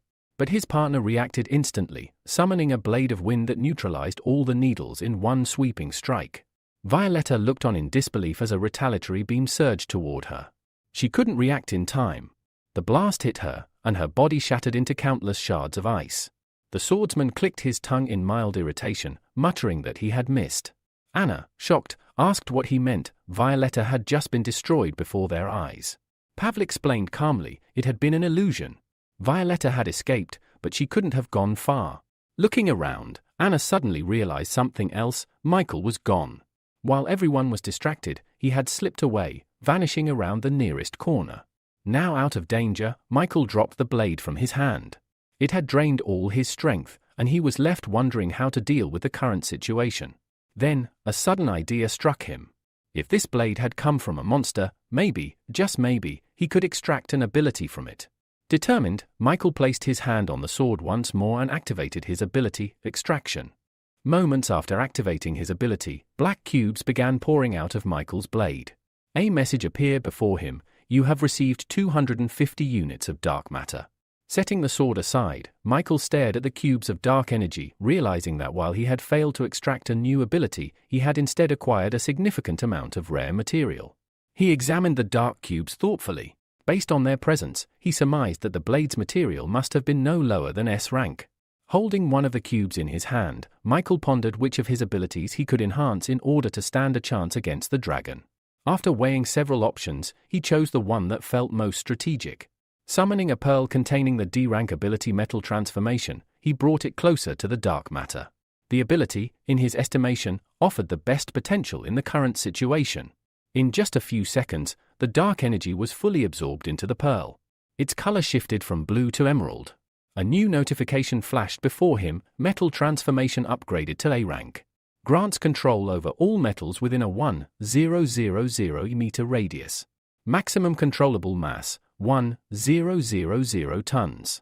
Wasting no time, Michael pressed the pearl to his chest and absorbed the enhanced ability. Elsewhere, Violetta, still nearby, felt an unusual fluctuation in the energy surrounding the place she had just escaped from. Meanwhile, as the new ability surged through Michael's body, he lifted his head. He could now sense every metallic and concrete object in the area. Clenching his fist with satisfaction, he muttered, "Finally!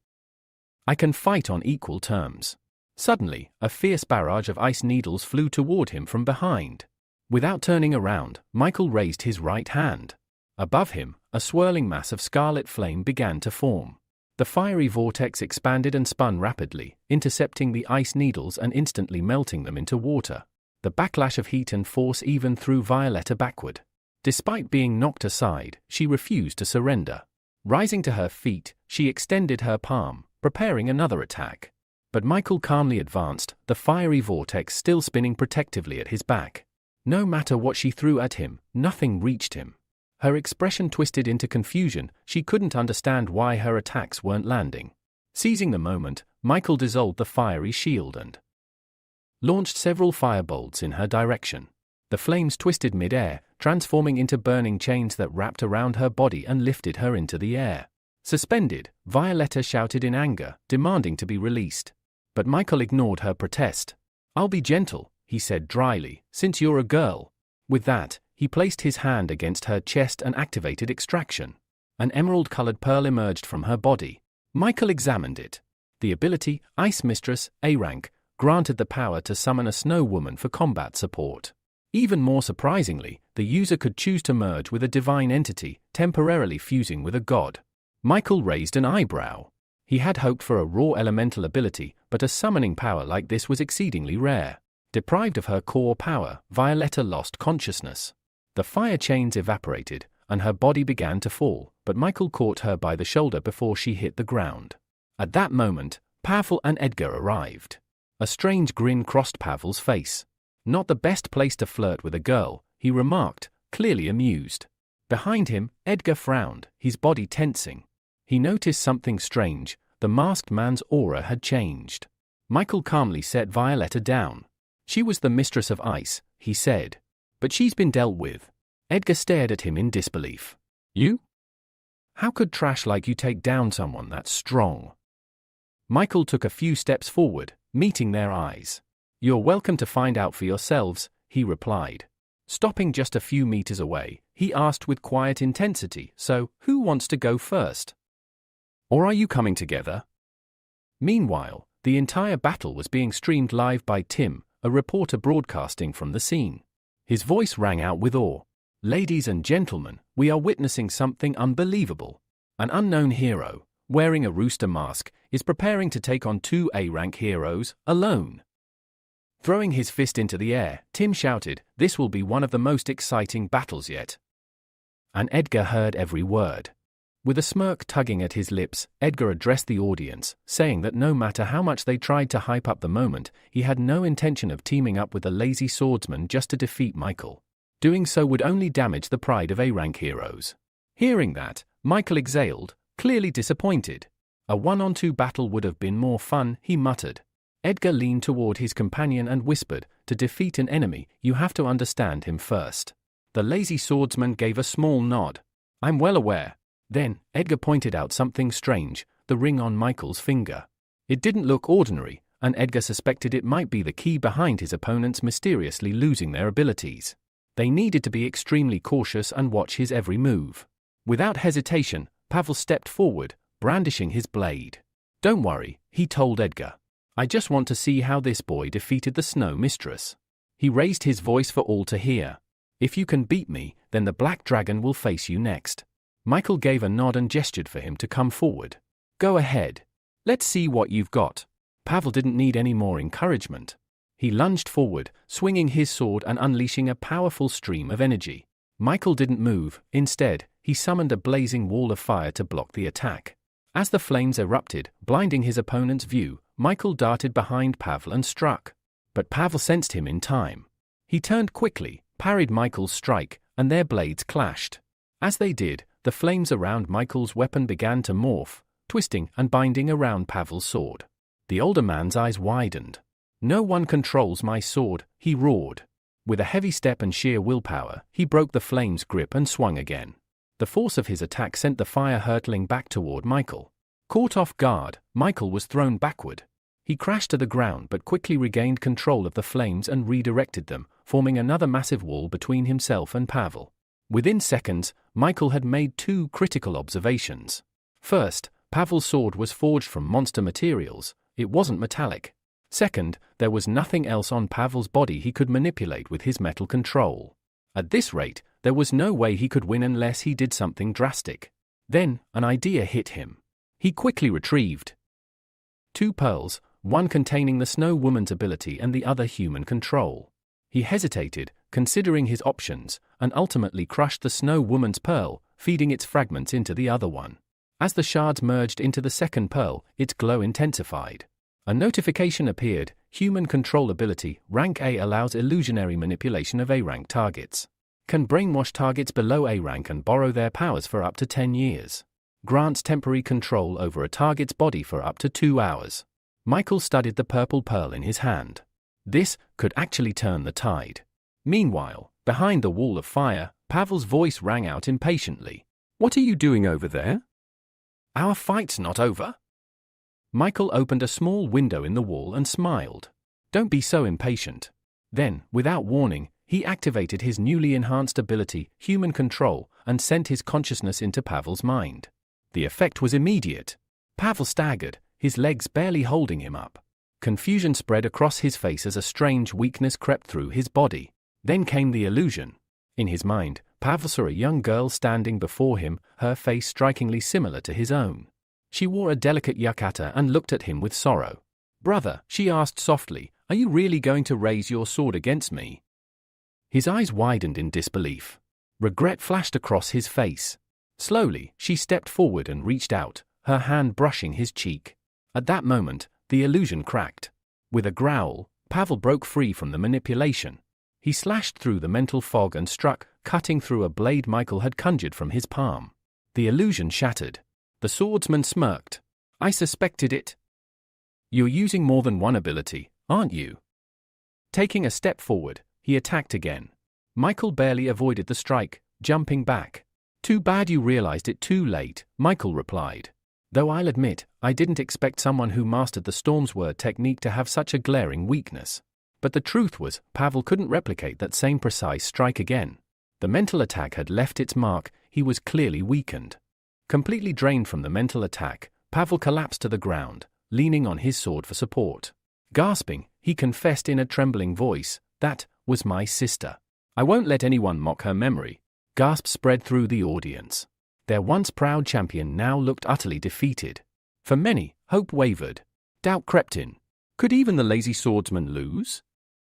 But not all had given up. There were still loyal fans who believed in him to the end, cheering as loudly as they could. Back in the commentary booth, the stunned reporter raised the microphone to his lips. "Ladies and gentlemen, the lazy swordsman, he's fallen. He looks completely drained. It must have been a powerful mental attack. There's no other explanation for how someone so strong could collapse like this." Without blinking, the reporter continued his analysis. It's clear now. All this time, he was afraid of the enemy's metal-based ability. But he never could have predicted that Michael would have two abilities. If we're being realistic, this fight may already be over. Just as he finished speaking, Anna jumped up in her seat, overjoyed. Yes, Michael! Keep it up, she cheered, bouncing on the spot. In the short time since the fight began, she had genuinely started worrying about her new ally, the same ally who owed her 10,000,001. Michael could clearly hear her, and a sarcastic thought crept into his mind: she doesn't care about me. She only cares about getting paid. At that moment, the black dragon stepped up beside the fallen swordsman. Without taking his eyes off Michael, Pavel muttered, "I did my job." He was forced to use his trump card. Then he looked up at his partner and warned, "Don't look him in the eye. If you do, you'll see the person you love most. That's the illusion trap." The dragon gave a solemn nod and stepped forward. Purple flames erupted from his body, wrapping him in a fiery aura as he approached Michael. His transformation was already beginning. As he stopped a few feet from Michael, our hero greeted him with a confident smirk. "I've been waiting for you," Michael said, voice calm. The man didn't respond, he simply studied Michael carefully, his amber eyes scanning every detail. Then his body began to shift. His features sharpened, his pupils narrowed into dangerous slits, claws extended from his fingers, and a powerful tail uncoiled behind him. His dragon form was awakening. Finally! He spoke. "This fight, it means something. Let's raise the stakes. A bet." Michael raised an eyebrow. "I'm listening. What are you putting on the table?" Edgar's eyes narrowed. "If you lose, you'll hand over your ring and tell me its secrets."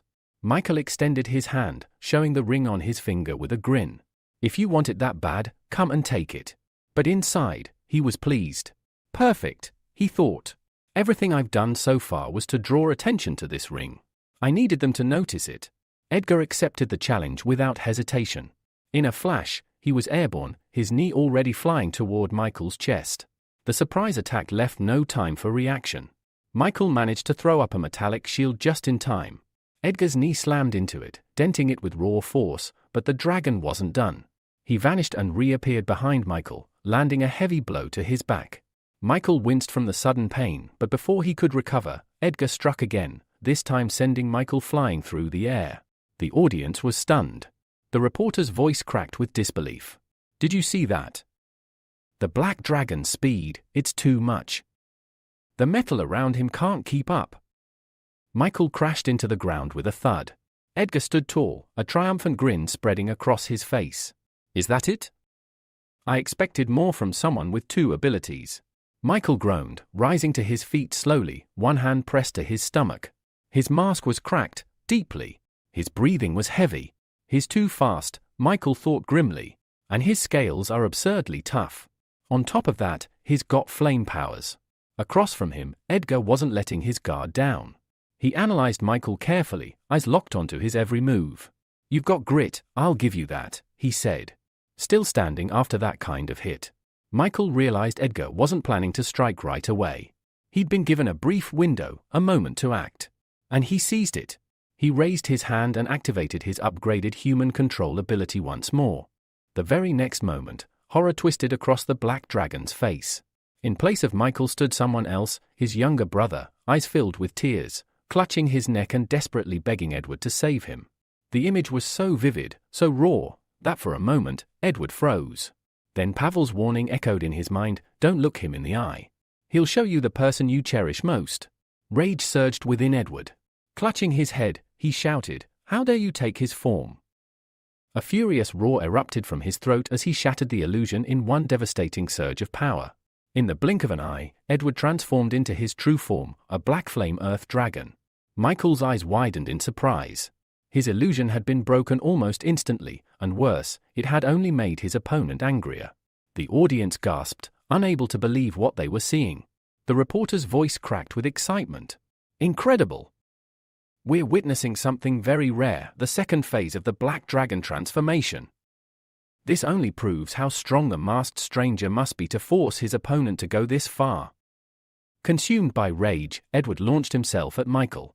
"You better be ready to die."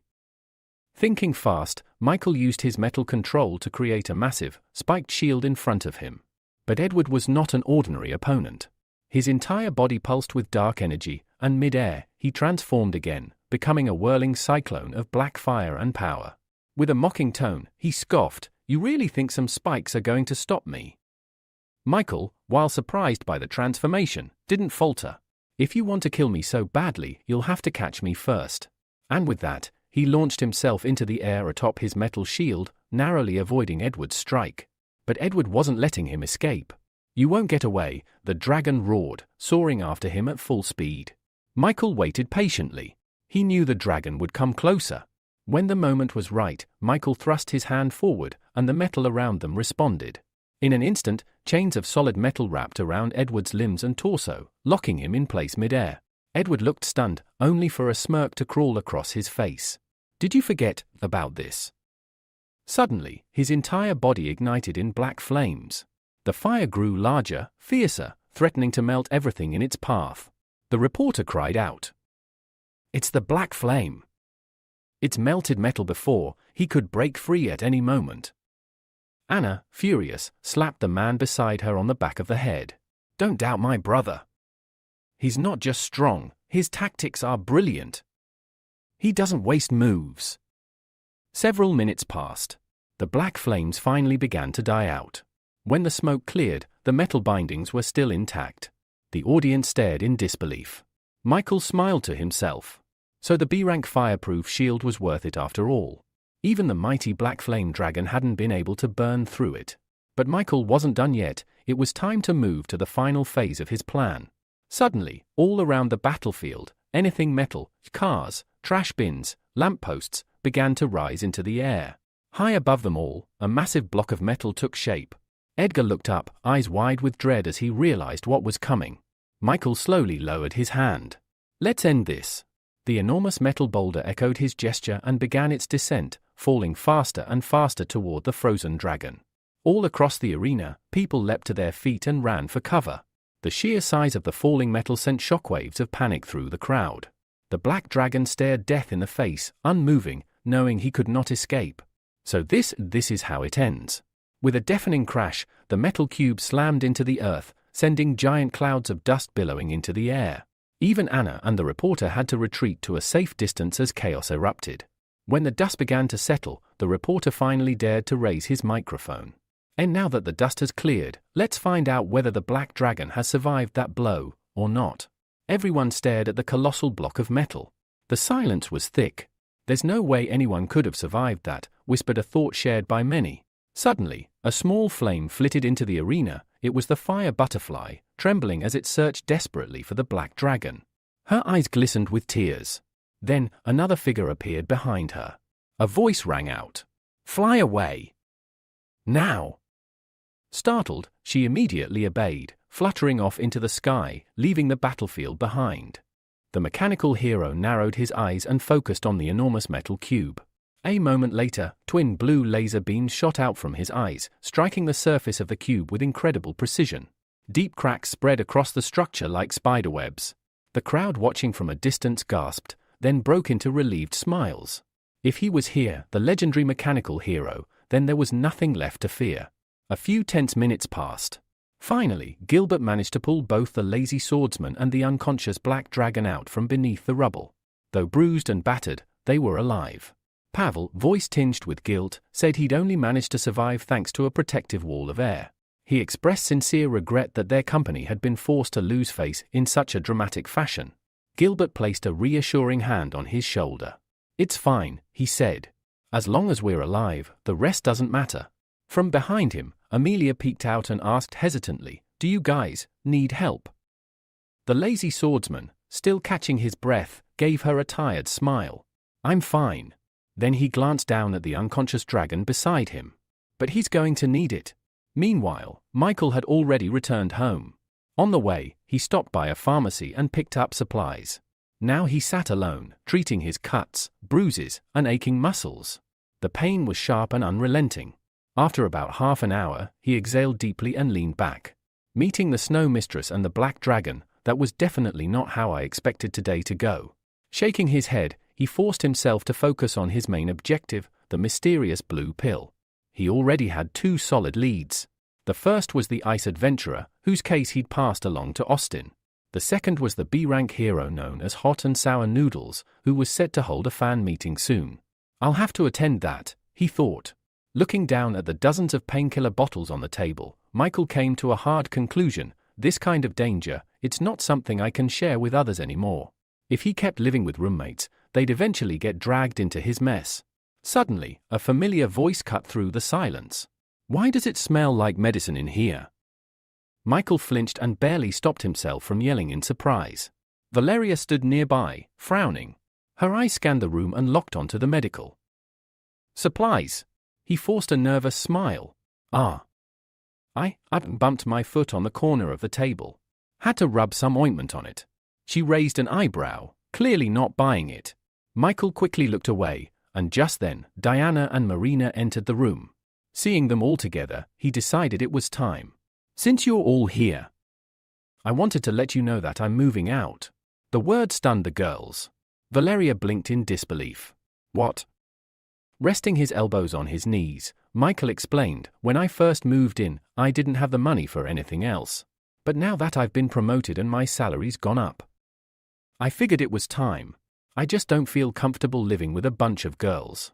Marina's expression changed. Pointing at Valeria, she asked, then what about her? What's going to happen to her? Michael scratched the back of his head. We don't really have anything in common. Why would you ask that? Valeria's lips tightened. Without saying a word, she turned and walked silently to her room, closing the door behind her. The silence she left behind was heavy. Marina sighed. Well, if that's your choice, we can't stop you. We all have each other's contact numbers, so call us when you're free. Michael nodded. Of course. I'll treat you all to a good meal before I go. Think of it as a farewell dinner. Suddenly, slam. Valeria's bedroom door echoed through the apartment, causing everyone to jump. Michael frowned. He hadn't expected such a strong reaction. What did I say wrong? For a few seconds, no one said anything. Then, breaking the silence, Michael suggested, if we're going to eat, we might as well go together. That's when Marina finally snapped. Stepping forward, she asked angrily, why, Michael? Why does a beautiful, kind girl like Valeria not deserve to be with you? Why are you treating her like this? After voicing her frustration, she exhaled slowly, trying to calm down. Then she turned away. Handle things with Valeria. We'll eat after that. And with that, Michael was left alone in the living room, staring at the floor. He knew what he was doing. He wanted to distance himself from Valeria, for her sake. If she stayed close, she'd only get hurt. But the guilt still gnawed at him. After a few minutes of silence, he got up and walked quietly to her room. He knocked. From inside, her voice came, soft but tense. Come in. She was lying on the bed, facing the wall, not even bothering to look at him. Michael stepped inside and stopped near the doorway. He wanted to apologize, but the moment he said I'm sorry, Valeria cut him off. Why are you apologizing? She asked sharply. You didn't say anything wrong, right? After all, we have nothing in common. When Michael said those words, he hadn't meant them the way they sounded. But Valeria's eyes widened, and then, with tears forming, she abruptly sat up in bed. Just be honest, she snapped. You don't like me, do you? Michael took a careful step forward, trying to explain. You've misunderstood. That's not what I meant, but his words only seemed to make things worse. Her brows furrowed, her voice trembled. Then what is it? She asked, hurt and bewildered. Is it because I'm ugly? Michael let out a heavy sigh and gently rested his hands on her trembling shoulders. Please, calm down. There was no anger in his voice. Only concern. He paused, then asked quietly, can't we just stay good friends? But instead of answering, Valeria repeated her question, her voice soft and trembling. So, you really don't like me at all? Michael hesitated. He looked into her tear-filled eyes and remembered everything he'd come to understand about her. Valeria's warmth toward him wasn't just affection, it was an escape. A way to fill the painful void left behind by her broken relationship with her family. To her, he had become a reason to believe she could be loved again. And yet, he had never properly responded to those feelings. She must think that I see her past as something shameful, he thought. The image before him of Valeria sitting there, eyes downcast and vulnerable, reminded him of a porcelain doll. Beautiful, but so fragile that the smallest mistake could shatter her completely. He couldn't do that to her. Not now. Michael opened his mouth to speak, but Valeria beat him to it. Maybe you're right, she said quietly, looking away. Michael blinked in surprise. What do you mean? Turning back to him, she explained, maybe I was rushing things. I thought, after the kiss, that we had already found each other in our hearts. She stood up and slowly approached him, her voice trembling with hope. I know maybe now's not the right time. But I don't want us to become strangers, Michael. So, can you be my first real boyfriend? Her words weren't confident, they were pleading. There was desperation in her eyes, like this was her last chance to hold on to something real. And seeing that, Michael couldn't say no. While Michael was confronting emotional turmoil, Austin was already deep in the field, executing his mission. His brilliant plan? Lure David, the ice adventurer, into a nightclub and get him drunk. Simple, but effective. He watched the hero like a hawk all night, internally grumbling that if it weren't for his new godfather backing the investigation, he wouldn't have to blow so much cash just to get intel. Hours passed. Finally, David dozed off on one of the plush couches, completely out cold. Austin didn't waste a second. Moving with precision, he crept closer and began rifling through David's pockets, searching for anything that looked like the infamous blue pill. That's when he found a small, strange case. He was just about to open it, when David's eyes snapped open. What the hell are you doing? He asked sharply. Austin's heart practically stopped. But his instincts kicked in. Keeping a straight face, he quickly pulled out a cigarette. Looking for a light. Lost mine, he lied with a strained smile. David stared at him for a beat, then wordlessly handed over a lighter. Where'd the girls go? He asked. Austin, now lighting the cigarette with shaky hands, forced a casual grin. They're in the next room. I can even ask the one you like to join you in the bath. That seemed to please the adventurer. He smirked and got up, heading toward the bathroom. An hour later, with muffled voices and laughter echoing from behind the closed door, Austin slipped back into the room. He got straight to work, tearing through their belongings until he found the strange case again. Opening it, he carefully pulled out a small blue cube. It was smooth and faintly aromatic. Is it candy? He wondered. Gum? But the scent, though pleasant, wasn't sweet. It was something unnatural. Something dangerous. For a split second, he felt a strong urge to eat it. Just a tiny bite. But he stopped himself. Focus, Austin. This is the pill. As he examined the cube more closely, he noticed something, a broken edge. His eyes widened. This is it. The actual blue pill. Suddenly, a scream echoed from the bathroom. A girl's voice. Sharp, frightened, then abruptly cut off. Austin froze. For several long seconds, he didn't dare move. Finally, he slammed the case shut, shoved the cube into his pocket, and quietly put everything back in place. Then, with measured steps, he approached the bathroom door. David, he called out, knocking softly. Everything okay in there? The door opened. David stood in the doorway, face pale, lips tight. The tension in the air was unmistakable. Austin's eyes flicked past him, toward the bathroom. Something felt off. Peering over David's shoulder, his blood ran cold at the sight beyond the door. Tell me this isn't what I think it is, Austin whispered, a sliver of hope in his voice. David stepped into the room, began grabbing his clothes in a rush, and muttered, "You're not wrong. She's dead." Austin stared at him in shock. "Then you need to leave. Now," he said. "I'll handle things from here. I'll get someone from the company." David gave a brief nod, finished dressing, and without another word, stormed out of the room, completely ignoring Austin.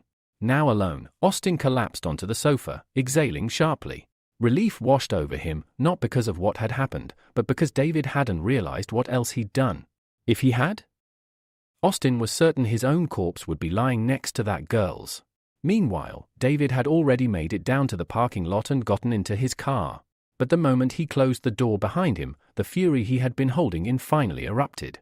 With a guttural growl, he yanked the strange pill case from his pocket and hurled it at the windshield. The latch burst open on impact, and the contents scattered wildly across the car interior, blue cubes, glinting under the dashboard lights. David gripped the steering wheel tightly, chest heaving. This wasn't the first time. Every time I take these pills, I lose more control. His strength, the very thing that made him powerful, was slipping further and further from his command. He shut his eyes tightly and tried to slow his breathing. He needed to calm down. If he didn't, something else, something worse, could happen. Then, his eyes flicked to the scattered cubes. He started counting them. 1, 2, 3. His heart skipped. One's missing. Frowning, he frantically patted down his jacket, searched his pockets, checked the seat crevices. Nothing. After a minute, he leaned back in the seat, exhaled hard, and shook his head. Forget it. There were only a couple of days left before the next game. It's not worth spiraling over. The next day, Michael reached out to Alex and asked for help moving. Now, the two of them were riding in a car together, Michael driving, while Alex chattered non-stop in the passenger seat. But why the sudden move? Alex asked, clearly fishing. You had such great neighbors. Michael sighed, clearly annoyed. I was delusional, that's all. Living next to girls isn't as amazing as people think, it's just inconvenient. Alex chuckled. That inconvenience is exactly what makes it interesting. Michael gave him a deadpan glare. You seriously need to stop filling your head with pervy nonsense. But Alex just grinned wider, entirely unbothered. A few minutes later, they pulled up to an enormous mansion. Alex's jaw dropped. Dude, where did you get the cash to rent a place like this? Michael, carrying one of the boxes, answered casually. My adopted son gave it to me. Alex raised an eyebrow. Right. And I'm the king of the underworld. Just say you won the lottery, man. It didn't take long for them to unload everything. Once the last box was set down, Alex gave a lazy wave and left, leaving Michael alone to settle in. The very first thing he did? Collapse onto the massive bed in his new bedroom. But then a thought hit him. He had never activated the summoning ability from the Snow Woman's golden pearl after the battle with the Black Dragon. He sat up and summoned the pearl into his palm. Though he had already spent some of its dark energy to improve the human control ability, the power still remained at a C-rank level. Holding his hand out, Michael activated the summoning skill. Within seconds, a chilling breeze swept through the room, and a figure began to materialize. The moment he saw the spirit's form, he froze. Instead of a fearsome entity or elegant warrior, a small, delicate lowly-looking girl stood before him. As soon as she appeared, the room's temperature plummeted. Frost crept across the windows, and Michael shivered violently. He sneezed, arms wrapped around himself. The girl, her pale hair and icy aura unmistakable, tilted her head in concern. Climbing onto the bed, she asked softly, "Are you all right, Master?" Michael panicked and began crawling backward, one hand raised in protest. "Stay back," he said firmly. But the girl simply smiled. "There's no need to be afraid. I won't hurt you, the temperature is just a little low, that's all." Michael stared at her with chattering teeth. A little is an understatement. Then, an idea struck him. He extended his hand and conjured a small tongue of flame above his palm. The snow spirit's eyes immediately lit up. "Fire, may I come closer, Master?" she asked, hope in her voice. Instead, Michael brought the flame toward her. To his surprise, she leaned in happily, her small hands reaching out to bask in the warmth. "Aren't you supposed to hate fire?" he asked, baffled. "I don't hate it," she replied sweetly. "I love warmth." Now sitting closer to the fire, the spirit gave him a soft, serene smile. "I'm lucky to have an owner like you." Michael stared at her in silence, processing her words and her presence. He realized then, the icy atmosphere she created was simply passive. Her presence might have chilled the room, but it wasn't actively harmful. If it had been, his flame wouldn't have lasted a second. Then, her eyes began to droop. Her body leaned toward him, her expression turning sleepy. "Master is very warm too," she murmured, resting against him. Michael tensed up immediately, unsure what to do. He wanted to move away. But as he glanced down at her peaceful face, her content smile, he hesitated. In the end, he sighed, grabbed the blanket, and gently wrapped it around the both of them. "This is the first and last time," he muttered. "Don't get used to it." But even as he said that, her quiet, happy breathing was already beginning to lull him into a strange calm. A few days later, the long-awaited day finally arrived. From early morning, a massive crowd had gathered around a giant stage, fans buzzing with excitement, waving signs, and chanting with energy. They were all here for one reason, the hero of hot and sour noodles.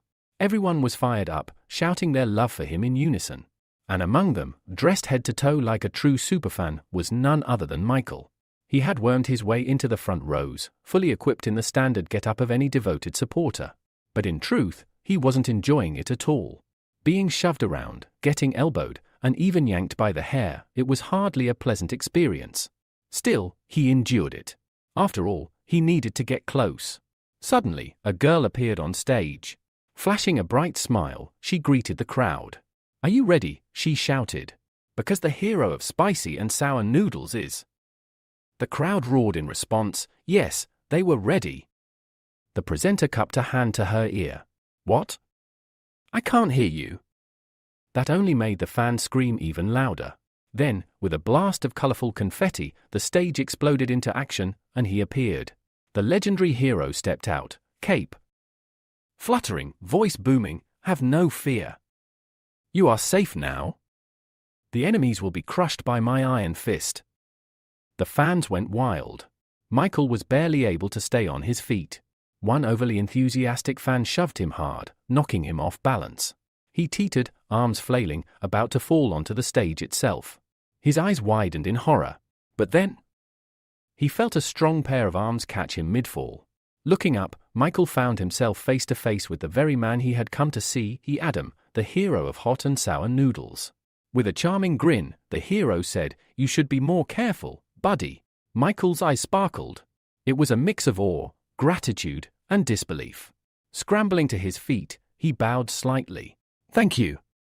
I'm Michael." Adam shook his hand. "Pleasure's mine." But as their hands clasped, Michael subtly channeled energy. He had transferred something. A smile tugged at his lips. "I'm your biggest fan." The event went on for another 2 hours, with fans cheering, taking pictures, and waving goodbye as the show wrapped up. Later, in the dressing room, Adam had changed back into casual clothes and was walking to his car with Olga beside him. "That was a success," she said with satisfaction. Adam nodded. "Sure was. But shaking hands with so many people, exhausting. I just want a hot shower now." He opened the car door and climbed inside. "You go grab lunch," he told Olga. "I'll nap a bit before the evening show." She paused before shutting the door. "Are you sure you can handle this kind of schedule? You've been pushing too hard." Adam sighed but forced a smile. "I don't have a choice. I have to keep going. Just don't forget, clear my schedule next weekend. I want to be there for my daughter's birthday." The door shut. Alone in the silence of the car, Adam leaned his head back and exhaled heavily. The debt was like a black hole, bottomless. No matter how much he earned, it kept swallowing everything. For a moment, he even thought about going to the casino to try and win it all back. No. He shook the thought from his head. But then, a voice. "Isn't it tiring to live like this?" Adam's eyes flew open. There shouldn't have been anyone else in the car. Slowly, he turned and saw a familiar figure. A boy with a mask. The same one who had faced off against the Black Dragon and the Lazy Swordsman. "How did you get in here?" Adam asked, wary. Michael, still wearing the mask, didn't answer that. Instead, he said calmly, "Relax. I'm not here to fight. I just want to ask a few questions." Adam's expression tightened. He knew exactly who he was dealing with. A man capable of taking down high-ranking heroes alone. Fighting him now would be pointless, maybe even suicidal. So instead, he exhaled. "Fine. I'll talk. Just understand, me, the Black Dragon, the others, yeah, we're in the same company. But we're not equals. I've got nothing to do with what happened back then. So don't take it out on me." Michael's voice was calm. "You've misunderstood." His gaze sharpened. "I think you're the only one who can help me." Before Adam could respond, their eyes locked, and in that instant, Michael activated the human control ability. Everything around him blurred. In the next moment, Michael found himself deep within the subconscious of the hero of hot and sour noodles. One by one, windows began to materialize in the vast expanse of space. Each window held a different memory of Adam. Michael's gaze sharpened as he studied them, scanning each one carefully, hoping to find the clue he needed. And then, in the distance, he saw a figure, a man with a blurry face, holding something in his hand. The sight immediately caught Michael's attention. There, in the man's palm, was the blue pill, the very thing Michael had been searching for all this time. He focused, locking onto that memory. In the flashback, the mysterious man handed Adam the pill, promising that if he took it, his abilities would grow immensely. He would be able to reach the peak of his career, erase his debts, and finally return to his family. The promise was enough to ignite something inside Adam. His heart swelled with hope, and without hesitation, he stepped forward, demanding the pill. But the stranger raised an eyebrow. "I'll give it to you," he said, "but only if you give me something in return. Information, to be precise." Adam frowned, wary but desperate. "What kind of information?" The stranger's smile grew as he explained. He was interested in the secrets of heroes, and Adam had the connections to find them. There was no turning back. Adam sighed, knowing he had no choice but to cooperate. He began spilling whatever he knew, the words flowing in exchange for the pill. As Michael watched through the memory, he fast-forwarded through some of the exchanges. He saw the stranger and Adam meeting on several occasions, more than 5 times, discussing deals and trading information. In their most recent meeting, the stranger asked about a new ability possessor, someone Adam had heard about, someone who could erase the powers of others. This newcomer had defeated not only the Black Dragon but the Lazy Swordsman as well. The stranger's eye sparkled with interest. "Anything else? Any information about this person?" Adam admitted that he knew very little. The mysterious figure had kept a low profile, never revealing his true identity. All Adam knew was that he could erase abilities, but nothing more. The stranger seemed satisfied with this, rubbing his chin thoughtfully before tossing a bag of blue pills toward Adam. "Good," he said. "Get as much information as you can about this newcomer. I'll be waiting. And remember, it's for your daughter's birthday next week."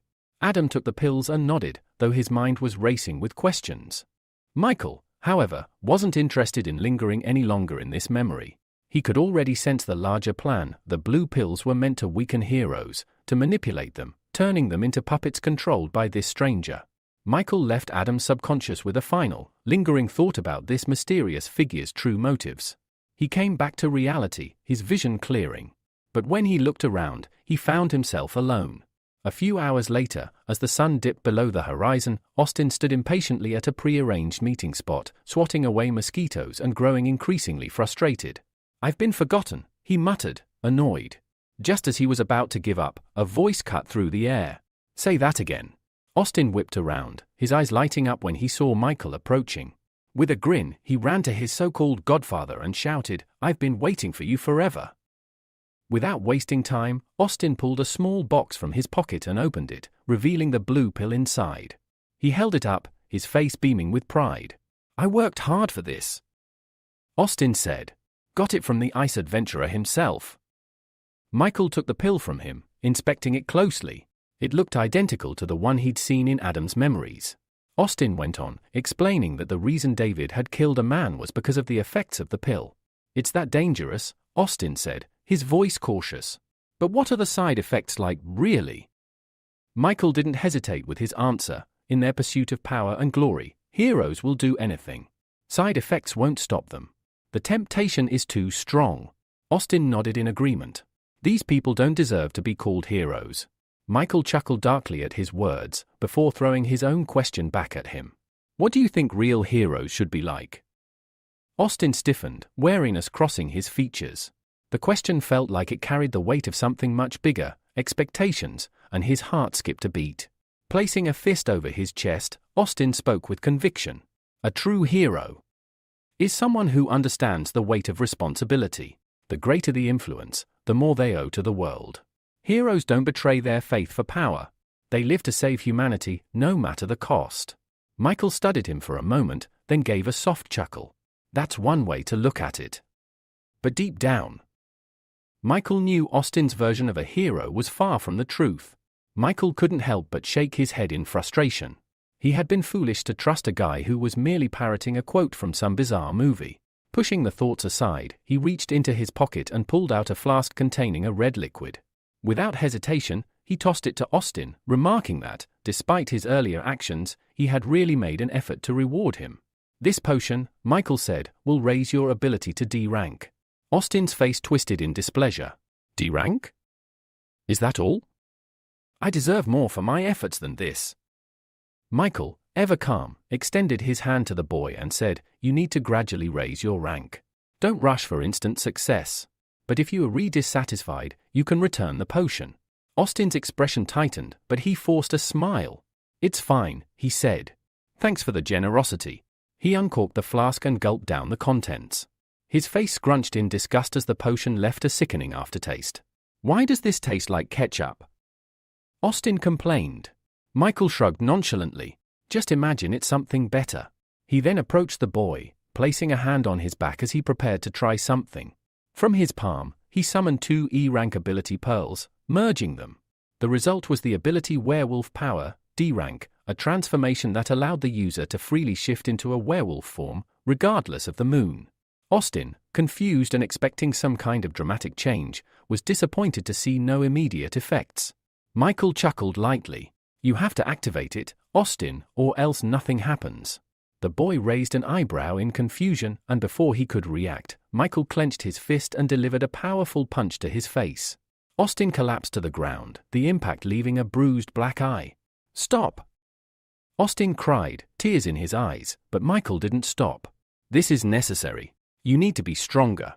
For the next half hour, the park echoed with the boys' agonized cries as Michael continued the brutal training. Finally, Michael activated the ability pearl within Austin's body. The boy's transformation was immediate, his body rippling with newfound power as he shifted into the werewolf form. He marveled at the change, his strength surging. Michael allowed him a few moments to revel in the transformation before calling him back to his senses. You need to cancel the transformation now, Michael said, observing Austin's growing exhaustion. That form is exhausting to maintain for long periods. Austin, though displeased, followed the instructions and reverted back to his original form. Michael then offered some advice. Keep a close watch on the blue pills.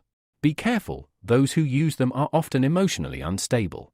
Austin smiled, satisfied with the new power he had gained. Thanks for the advice. Ignoring the gratitude, Michael continued, for your next task, I need you to gather dirt on heroes who secretly engage in dirty deeds. Austin hesitated, asking if this meant the organization wanted to recruit new followers. Michael grinned, his voice dripping with intrigue. Not everyone can join. Some are just raw material. Austin's eyes widened in surprise. You mean? The organization plans to absorb their power. Michael laughed darkly. Where do you think the potion came from, Austin? With a sudden movement, he activated his metal shield, flying into the air. Gather the necessary materials for your C-rank ability. Work hard, Austin. The boy watched him, disheartened, but knowing he had no choice. With a sigh, he pressed his hand to his forehead and shouted, I'll do it.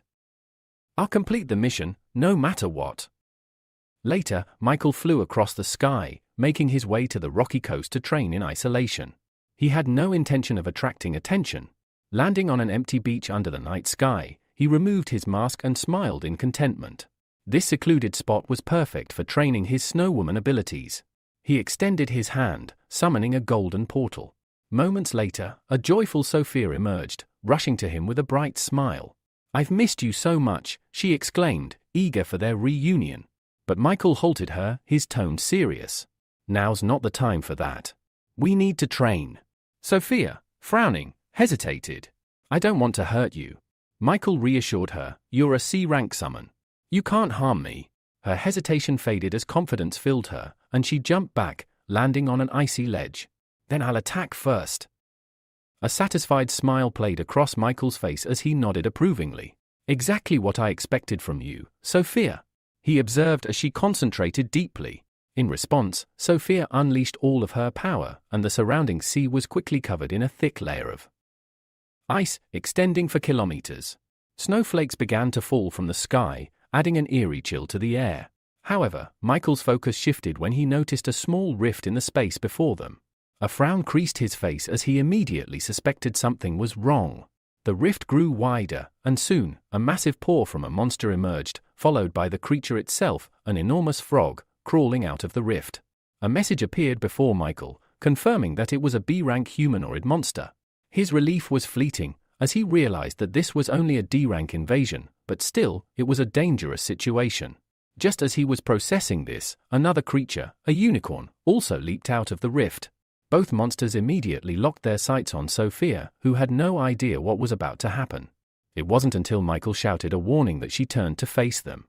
Upon seeing the creatures, Sophia froze in shock. Before she could react, the frog closed the distance between them and struck her with a powerful blow, sending her flying through the air. Realizing the danger, Michael knew he couldn't afford to do nothing any longer.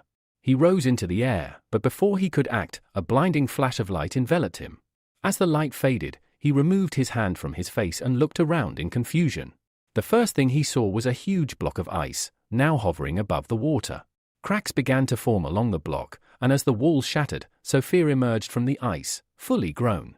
She hovered above the ground, her gaze fixed on the monsters. Her voice, cold and menacing, echoed as she threatened the creatures, "Are you really that desperate to die?" With her words, the snowstorm intensified, and the temperature dropped further. The frog, struck by a fragment of the ice block, staggered out of the hole it had created.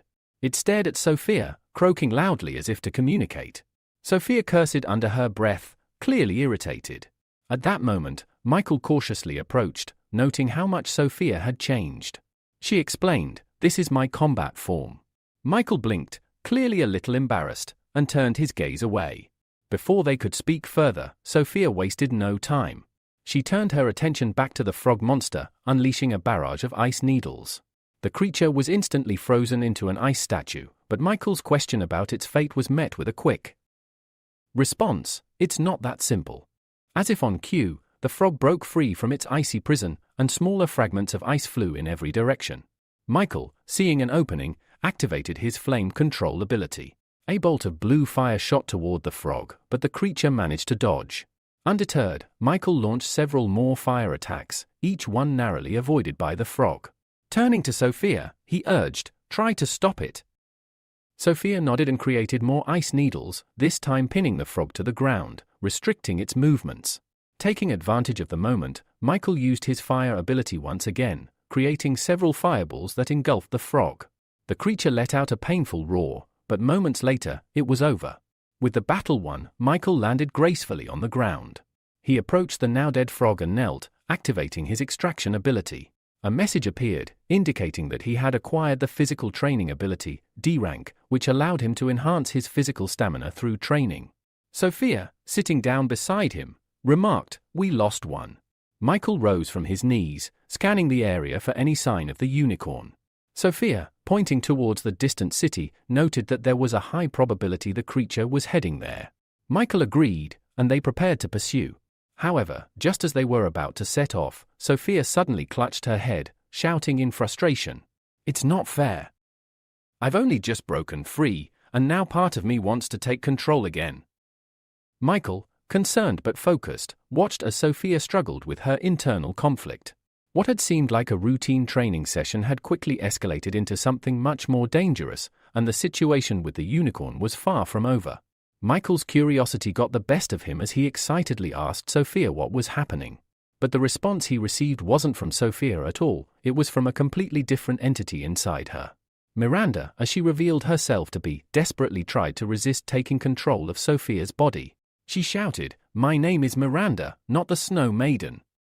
Before Michael could react, Miranda grabbed him by the cloak, her grip tight as she whispered that she wouldn't let anyone take this opportunity away from her. In a move that left Michael in a state of shock, Miranda closed her eyes and leaned in for a kiss.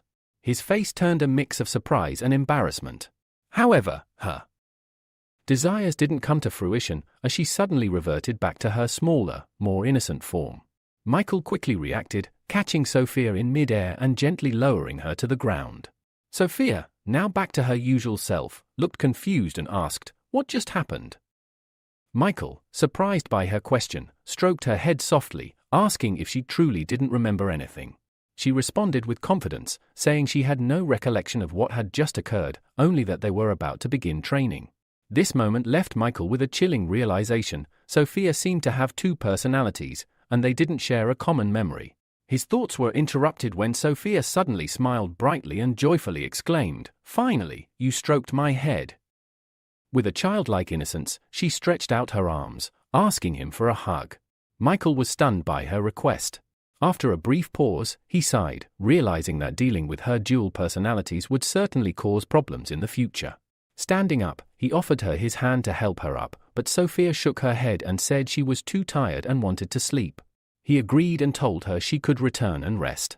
With his permission, she activated a portal, covering her mouth with her hand and waving to him as she said goodbye.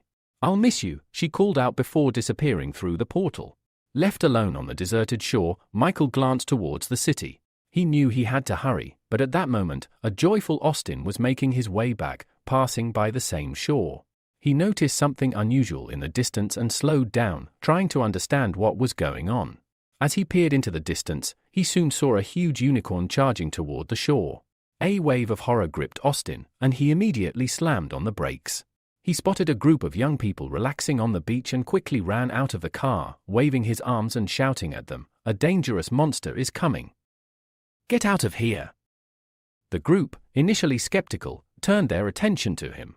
A dark-haired girl glanced at Austin and told the others to pay attention to the strange man. Albert, irritated by Austin's behavior, dismissed him as someone trying to draw attention. However, another girl listened closely and caught his words, realizing he was warning them about a monster. At that moment, the group turned toward the water and saw the unicorn, its massive form now mere meters away from them. Austin, frozen in place, didn't know what to do. Should he risk his life to help these people or retreat to safety? Weighing his options, he decided to rush toward the shore, thinking back to when he had failed to act before. He wasn't going to make that mistake again. Before he could make it far, the situation became even more dire. Pina, one of the beachgoers, was swept into the sea by a powerful wave. Frantically, she reached out for help, and Kevin, another boy, appeared beside her, pushing a log toward her. "Grab onto this," he told her. However, just as Pina reached out for him, a huge unicorn emerged from the water, its jaws snapping around Kevin's hand. The unicorn lifted him high into the air, and in the blink of an eye, Kevin lost his arm to the beast's powerful bite. With a final scream, Kevin was dropped back into the water, and the unicorn dove after him, creating another massive wave. By now, Austin had reached the water and dove in, swimming desperately toward Pina, who was clinging to the log. He shouted at her to hold on, assuring her that he would help her to safety. As she cried, the scene around them grew even more chaotic. As Kevin was dragged into the sea, he cried out for Austin to save him first. But Austin, without hesitation, stretched out his hands to Pina, telling her he would save her first. He urged her to swim to him as quickly as possible before the monster returned. Pina, terrified of the unicorn, closed her eyes and jumped toward Austin, shouting that she was scared. Within minutes, Austin had Pina safely ashore, all the while wondering how someone so slender could weigh so much. As they reached safety, the sound of an approaching helicopter filled the air. The doors opened, and a live broadcast began. The reporter announced that the station had received numerous reports of a monster and huge waves near shore number 8. Turning the camera to Austin, who was holding Pina in his arms, the reporter stated with relief that they had miraculously escaped danger.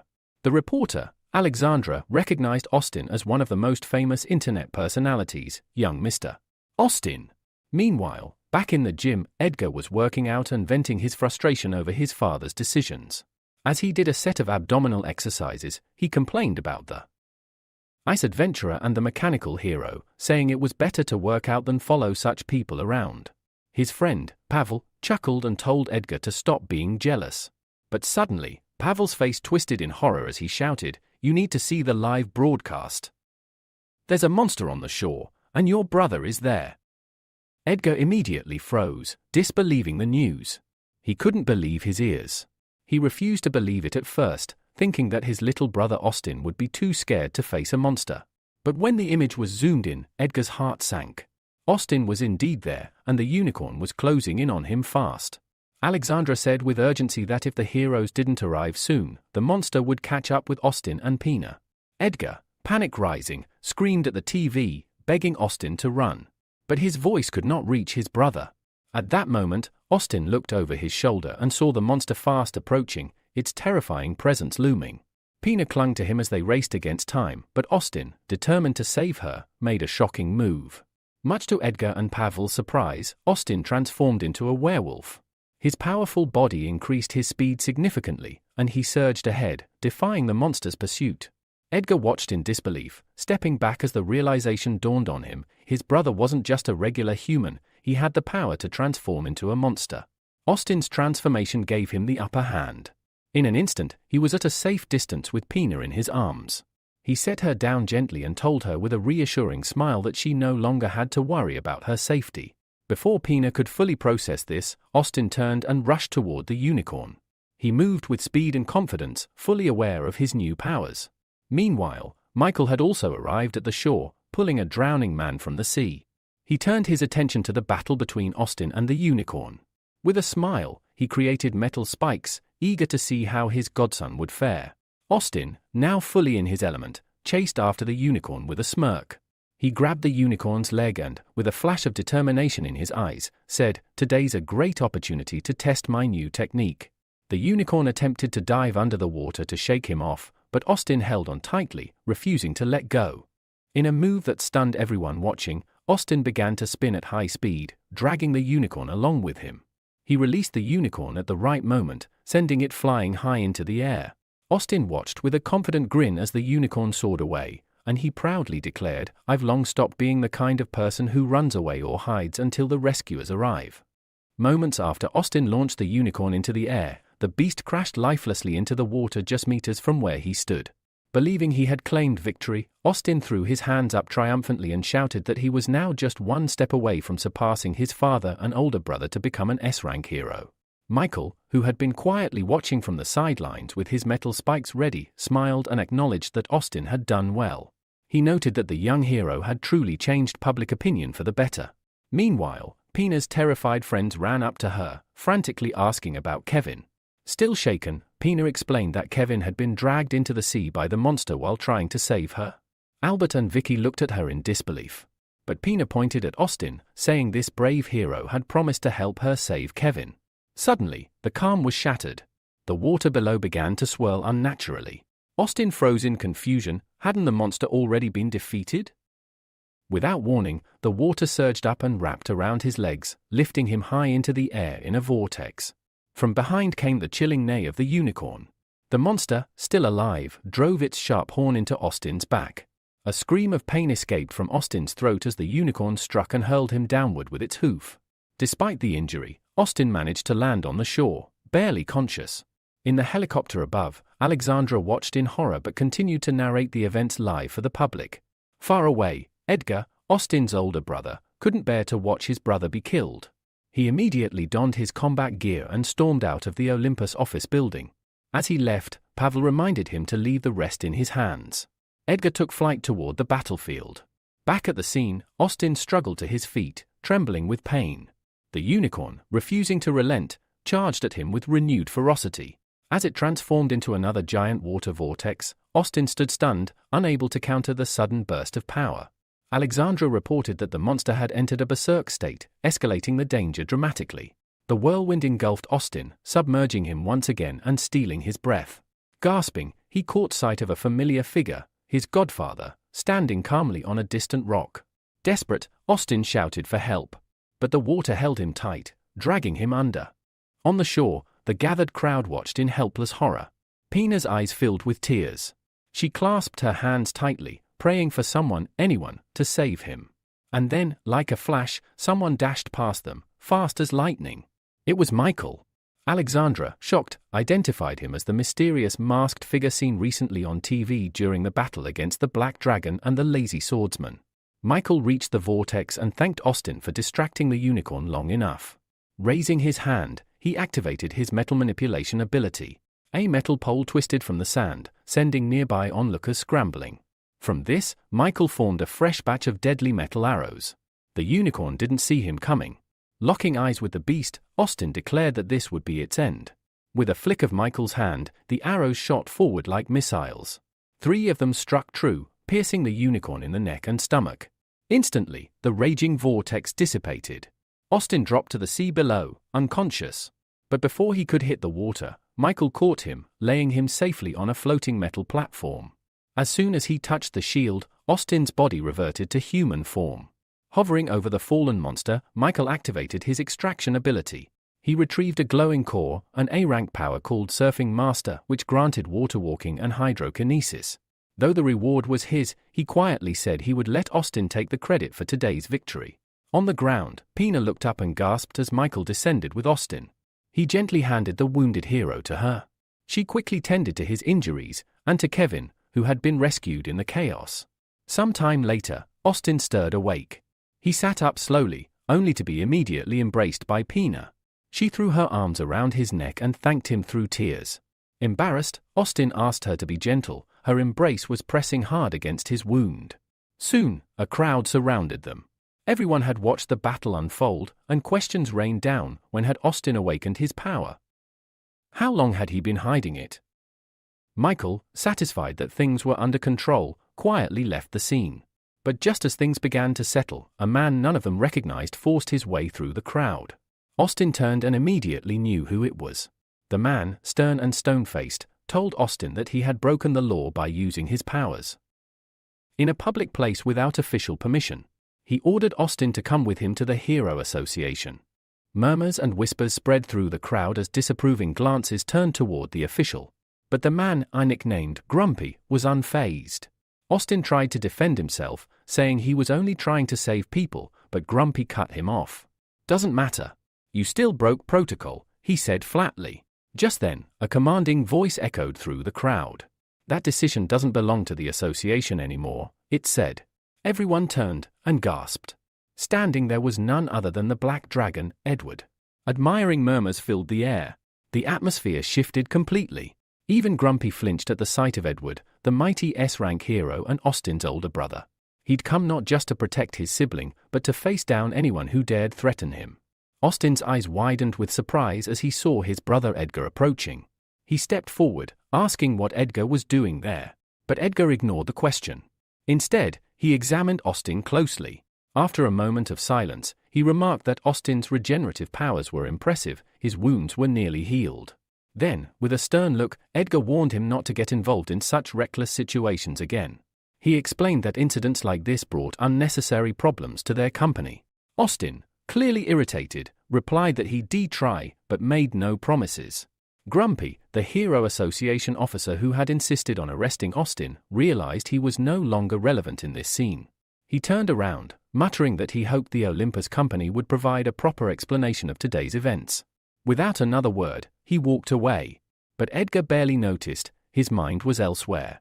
He couldn't stop wondering how Austin had awakened such power so suddenly. As far as he knew, his younger brother had never even shown signs of having a gift before. Elsewhere in the city, Michael returned home quietly. After everything that had happened the previous day, he finally allowed himself to rest. The next morning, he stepped out of a hot shower, dried his hair, and looked at his palm. There, he materialized the glowing pearl of ability he had extracted from the unicorn, surfing master. Michael stared at the pearl and sighed. He already possessed several elemental abilities, flame, metal, and plasma manipulation. For a moment, he considered experimenting, maybe combining them to unlock something new. He summoned the pearls for those three powers and held them in the air before him. But then, his eyes dimmed with restraint. He pushed the idea aside. There was something more important weighing on his mind. His little sister. She was still suffering, and he hadn't yet found a healing ability strong enough to help her. That thought sparked an idea. Somewhere in the Hero Association, there had to be someone with powerful healing powers. Maybe he could find out more by entering the mind of one of their heroes, perhaps someone high-ranking, like the well-known hero of hot and sour noodles. Closing his eyes, Michael activated his human control ability. Adam, better known by his heroic alias Hot and Sour Noodles, was leisurely strolling through a nearby park on his day off when suddenly, his body froze. His consciousness faded. Michael had taken over. Inside Adam's body, Michael opened his eyes, grinning. The takeover had worked. But the smile quickly faded when he tried to summon his metal manipulation and found that his powers were unavailable while inhabiting someone else. He scowled. Just then, voices caught his attention. He turned and spotted a man in glasses grabbing the wrist of a young girl. The man, speaking with arrogance and irritation, told her that if she wanted to join the Divine Dragon Hero Company and train there, she needed to follow the rules. His words grew sleazier as he crept closer to her, suggesting that if she pleased both him and their boss, she'd be accepted without question. His hand reached toward her, lifting her skirt as he continued to persuade her. At the mention of healing powers, Michael's ears perked up. The man boasted that his boss had incredible healing abilities. It was exactly what Michael had been searching for. But the scene unfolding was intolerable. As the man tore at the girl's jacket, she fell to the ground sobbing, begging Jacob, the man, to stop. Her plea was answered. In an instant, Jacob flew into the air and slammed into a nearby bush. He stumbled out, shouting in rage, only to find himself facing Michael, in Adam's body, standing with clenched fists and an ominous smile. "I am the embodiment of karma," Michael declared. "And your retribution begins now." Jacob blinked in disbelief. Why is the hero of hot and sour noodles getting involved in this? "It's none of your business." Michael ignored the question and helped the girl, whose name was Via, to her feet. "If someone tried to blackmail your sister or daughter like this," he said coldly, "you'd do the same." Jacob's expression twisted. That wasn't harassment. "She's been interning with us for months. She's been waiting for this." Via couldn't take it anymore. She turned and shouted, "I never wanted this, you liar." Michael gently told her that if she truly wanted to be a hero, she needed to stay focused and never let people like Jacob break her spirit. A tearful smile crossed her face. "I'll remember that," she said, then turned and marched away with a final insult hurled at Jacob. Now alone, Jacob's temper flared. He glared at Michael and stepped forward, raising his fist. "You let her ruin everything I worked for. I'll break you for this." Michael didn't flinch. He popped an orange pill into his mouth. In the blink of an eye, his appearance changed. He'd triggered Adam's transformation into the actual hot and sour noodles. Power surged through him. Jacob charged. Michael didn't hesitate. He threw a devastating punch directly into Jacob's stomach. The force of the blow folded the man in half. The impact of Michael's punch had launched Jacob several meters through the air, sending him crashing back into the bushes. Michael stood still, expecting his opponent to reappear, but the surroundings remained eerily quiet. His brow furrowed as he called out, demanding Jacob to come out. Hidden among the leaves, Jacob's voice responded, dripping with resentment. He taunted that even if Michael had used an oversalted capsule to transform, the power of the hot and sour noodles hero would still vanish after just 15 minutes. That short duration startled Michael. He had already realized that while abilities didn't transfer between bodies, their internal strength did, because it was tied to the soul. And since Michael had amassed a terrifying amount of inner power by collecting abilities, the full potential of a transformation could be greatly amplified if harnessed correctly. In theory, using the spiritual energy of the octopus he once defeated, he could unleash enough power to make the transformation last longer than expected. The thought made him smirk. He focused and instantly sensed Jacob's presence a few meters behind him. Without hesitation, he leapt forward and dragged the man from the bushes. Jacob's eyes widened in confusion. How could a mere B-rank hero detect him? Michael's lips curled into a smug grin. Maybe I'm not showing my real strength. Now panicked, Jacob quickly admitted defeat. He promised to stop interfering and even offered to speak with the Divine Dragon Company to reward Michael with material compensation. Holding Jacob off the ground, Michael gave him a chilling stare. "I'll let you go if you promise not to cause more trouble or chase revenge." But then, a sinister thought crossed Michael's mind, and a dark smile spread across his face. Jacob, sensing something was wrong, covered his backside in fear and stammered, What are you going to do? Are you gay?" Michael didn't answer. He remained silent, his eyes glinting with amusement. Jacob, terrified, pleaded for a peaceful conversation. But Michael had a different plan. He wasn't just going to punish this scumbag, he was going to ruin his reputation. He dragged Jacob into the bushes. Moments later, screams echoed through the park, Jacob's frightened voice begging Michael not to take off his clothes. Minutes passed before Michael emerged, calmly transforming back to his original form. Chuckling to himself, he pulled out his phone and examined the photos he had just taken, enough to ensure Jacob would never harass another girl again. He left a message on the device, "Don't delete the new photos if you don't want more problems." Then he closed his eyes and deactivated the human control ability. Instantly, Adam, now back in control of his own body, blinked in confusion. Still standing in the park, he assumed he had dozed off while walking. But the phone in his hand buzzed with a strange message. Opening the gallery, his eyes locked onto a photo of a half-naked stranger. Adam screamed in horror, completely bewildered. Elsewhere, in the L City Hero Association branch, a meeting of top heroes was underway.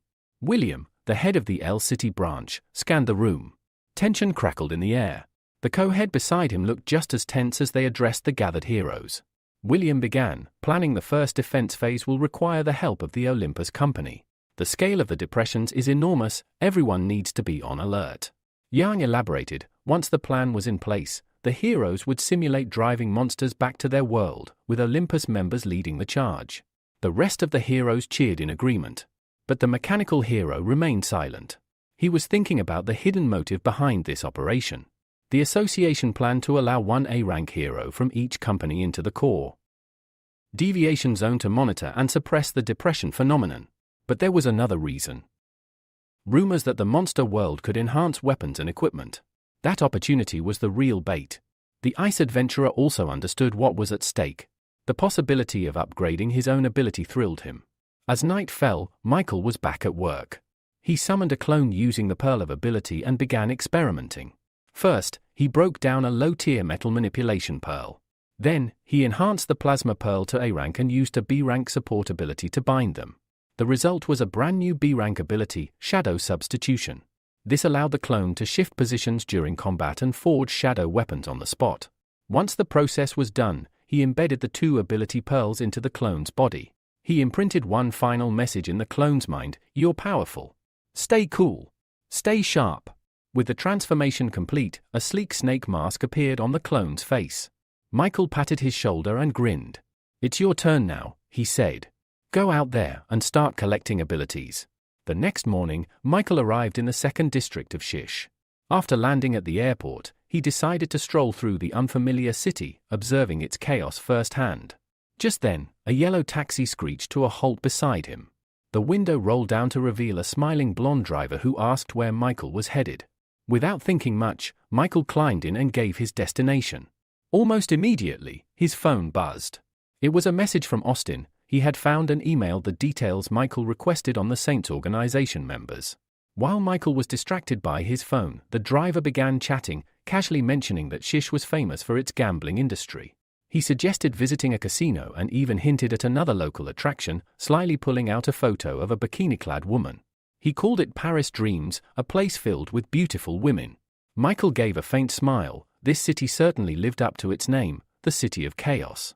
A few minutes later, the taxi pulled up in front of the Heaton Hotel. When Michael reached for his wallet, the driver demanded 500 Azure coins. Michael's brow furrowed. The meter clearly displayed 98 coins. He asked the man to explain the inflated fare, only for the driver to grin and claim the extra was for the valuable local knowledge he had provided, a lesson for any newcomer. Then, he pulled out a gun and aimed it directly at Michael, threatening that if he couldn't pay with money, he'd have to pay with his life.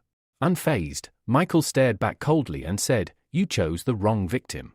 In an instant, he activated his human control ability. Moments later, the two of them were inside the hotel. Michael checked in and thanked the receptionist politely. As he walked away, the hotel staff whispered among themselves, puzzled at how a man like that cab driver was now obediently helping carry someone else's luggage. One of the receptionists even dabbed on fresh lipstick, hoping Michael might invite her to dinner. Inside the elevator, Michael told the now submissive driver to leave once he delivered the bags. Upon reaching the 37th floor, he pulled out his phone and opened the email from Austin. It contained the location of one of the Saints organization heroes. Michael located the room number, 441, and moved swiftly. He summoned his shadow clone and sent it ahead. The clone merged into the shadows and slipped under the door. Inside, it took human form once more. From the next room came voices, laughter, teasing, and the sound of water. Michael's clone crept forward and found his target, a masked hero named Sam, lounging in nothing but a towel, flanked by two women. Before the man could react, several black arrows emerged from the shadows and wrapped around the women's necks. Their giggles turned to choked gasps before their bodies went limp. Sam, wide-eyed and furious, shielded himself with one of the corpses and bellowed that Michael wouldn't get away with this. Absorbing the fear of the dead, he lunged toward the shadowy attacker. Michael's clone dropped low and fired a shadow spike at Sam, but the man swatted it aside. As he closed the distance, he asked, stunned, "Who are you?" "No one's ever used shadow manipulation like this before." Michael didn't answer. Deep inside, he felt the discomfort of the brutal method he was using, but this had to be done. Sam grew more agitated and attacked again.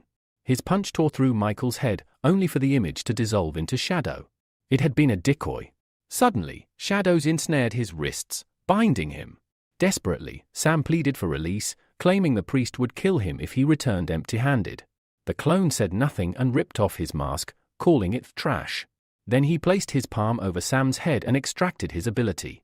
A glowing pearl emerged, a C-rank ability called Mask of Fear, which allowed the user to absorb fear to grow stronger. When the process ended, Sam collapsed, sobbing. "What did you do to me?" he cried. "Give it back. Without it, the priest will kill me." The clone calmly said, "Then let's meet this priest you keep mentioning." He activated human control again. Sam's body went limp, and the clone entered his subconscious. From his memories, Michael saw the truth.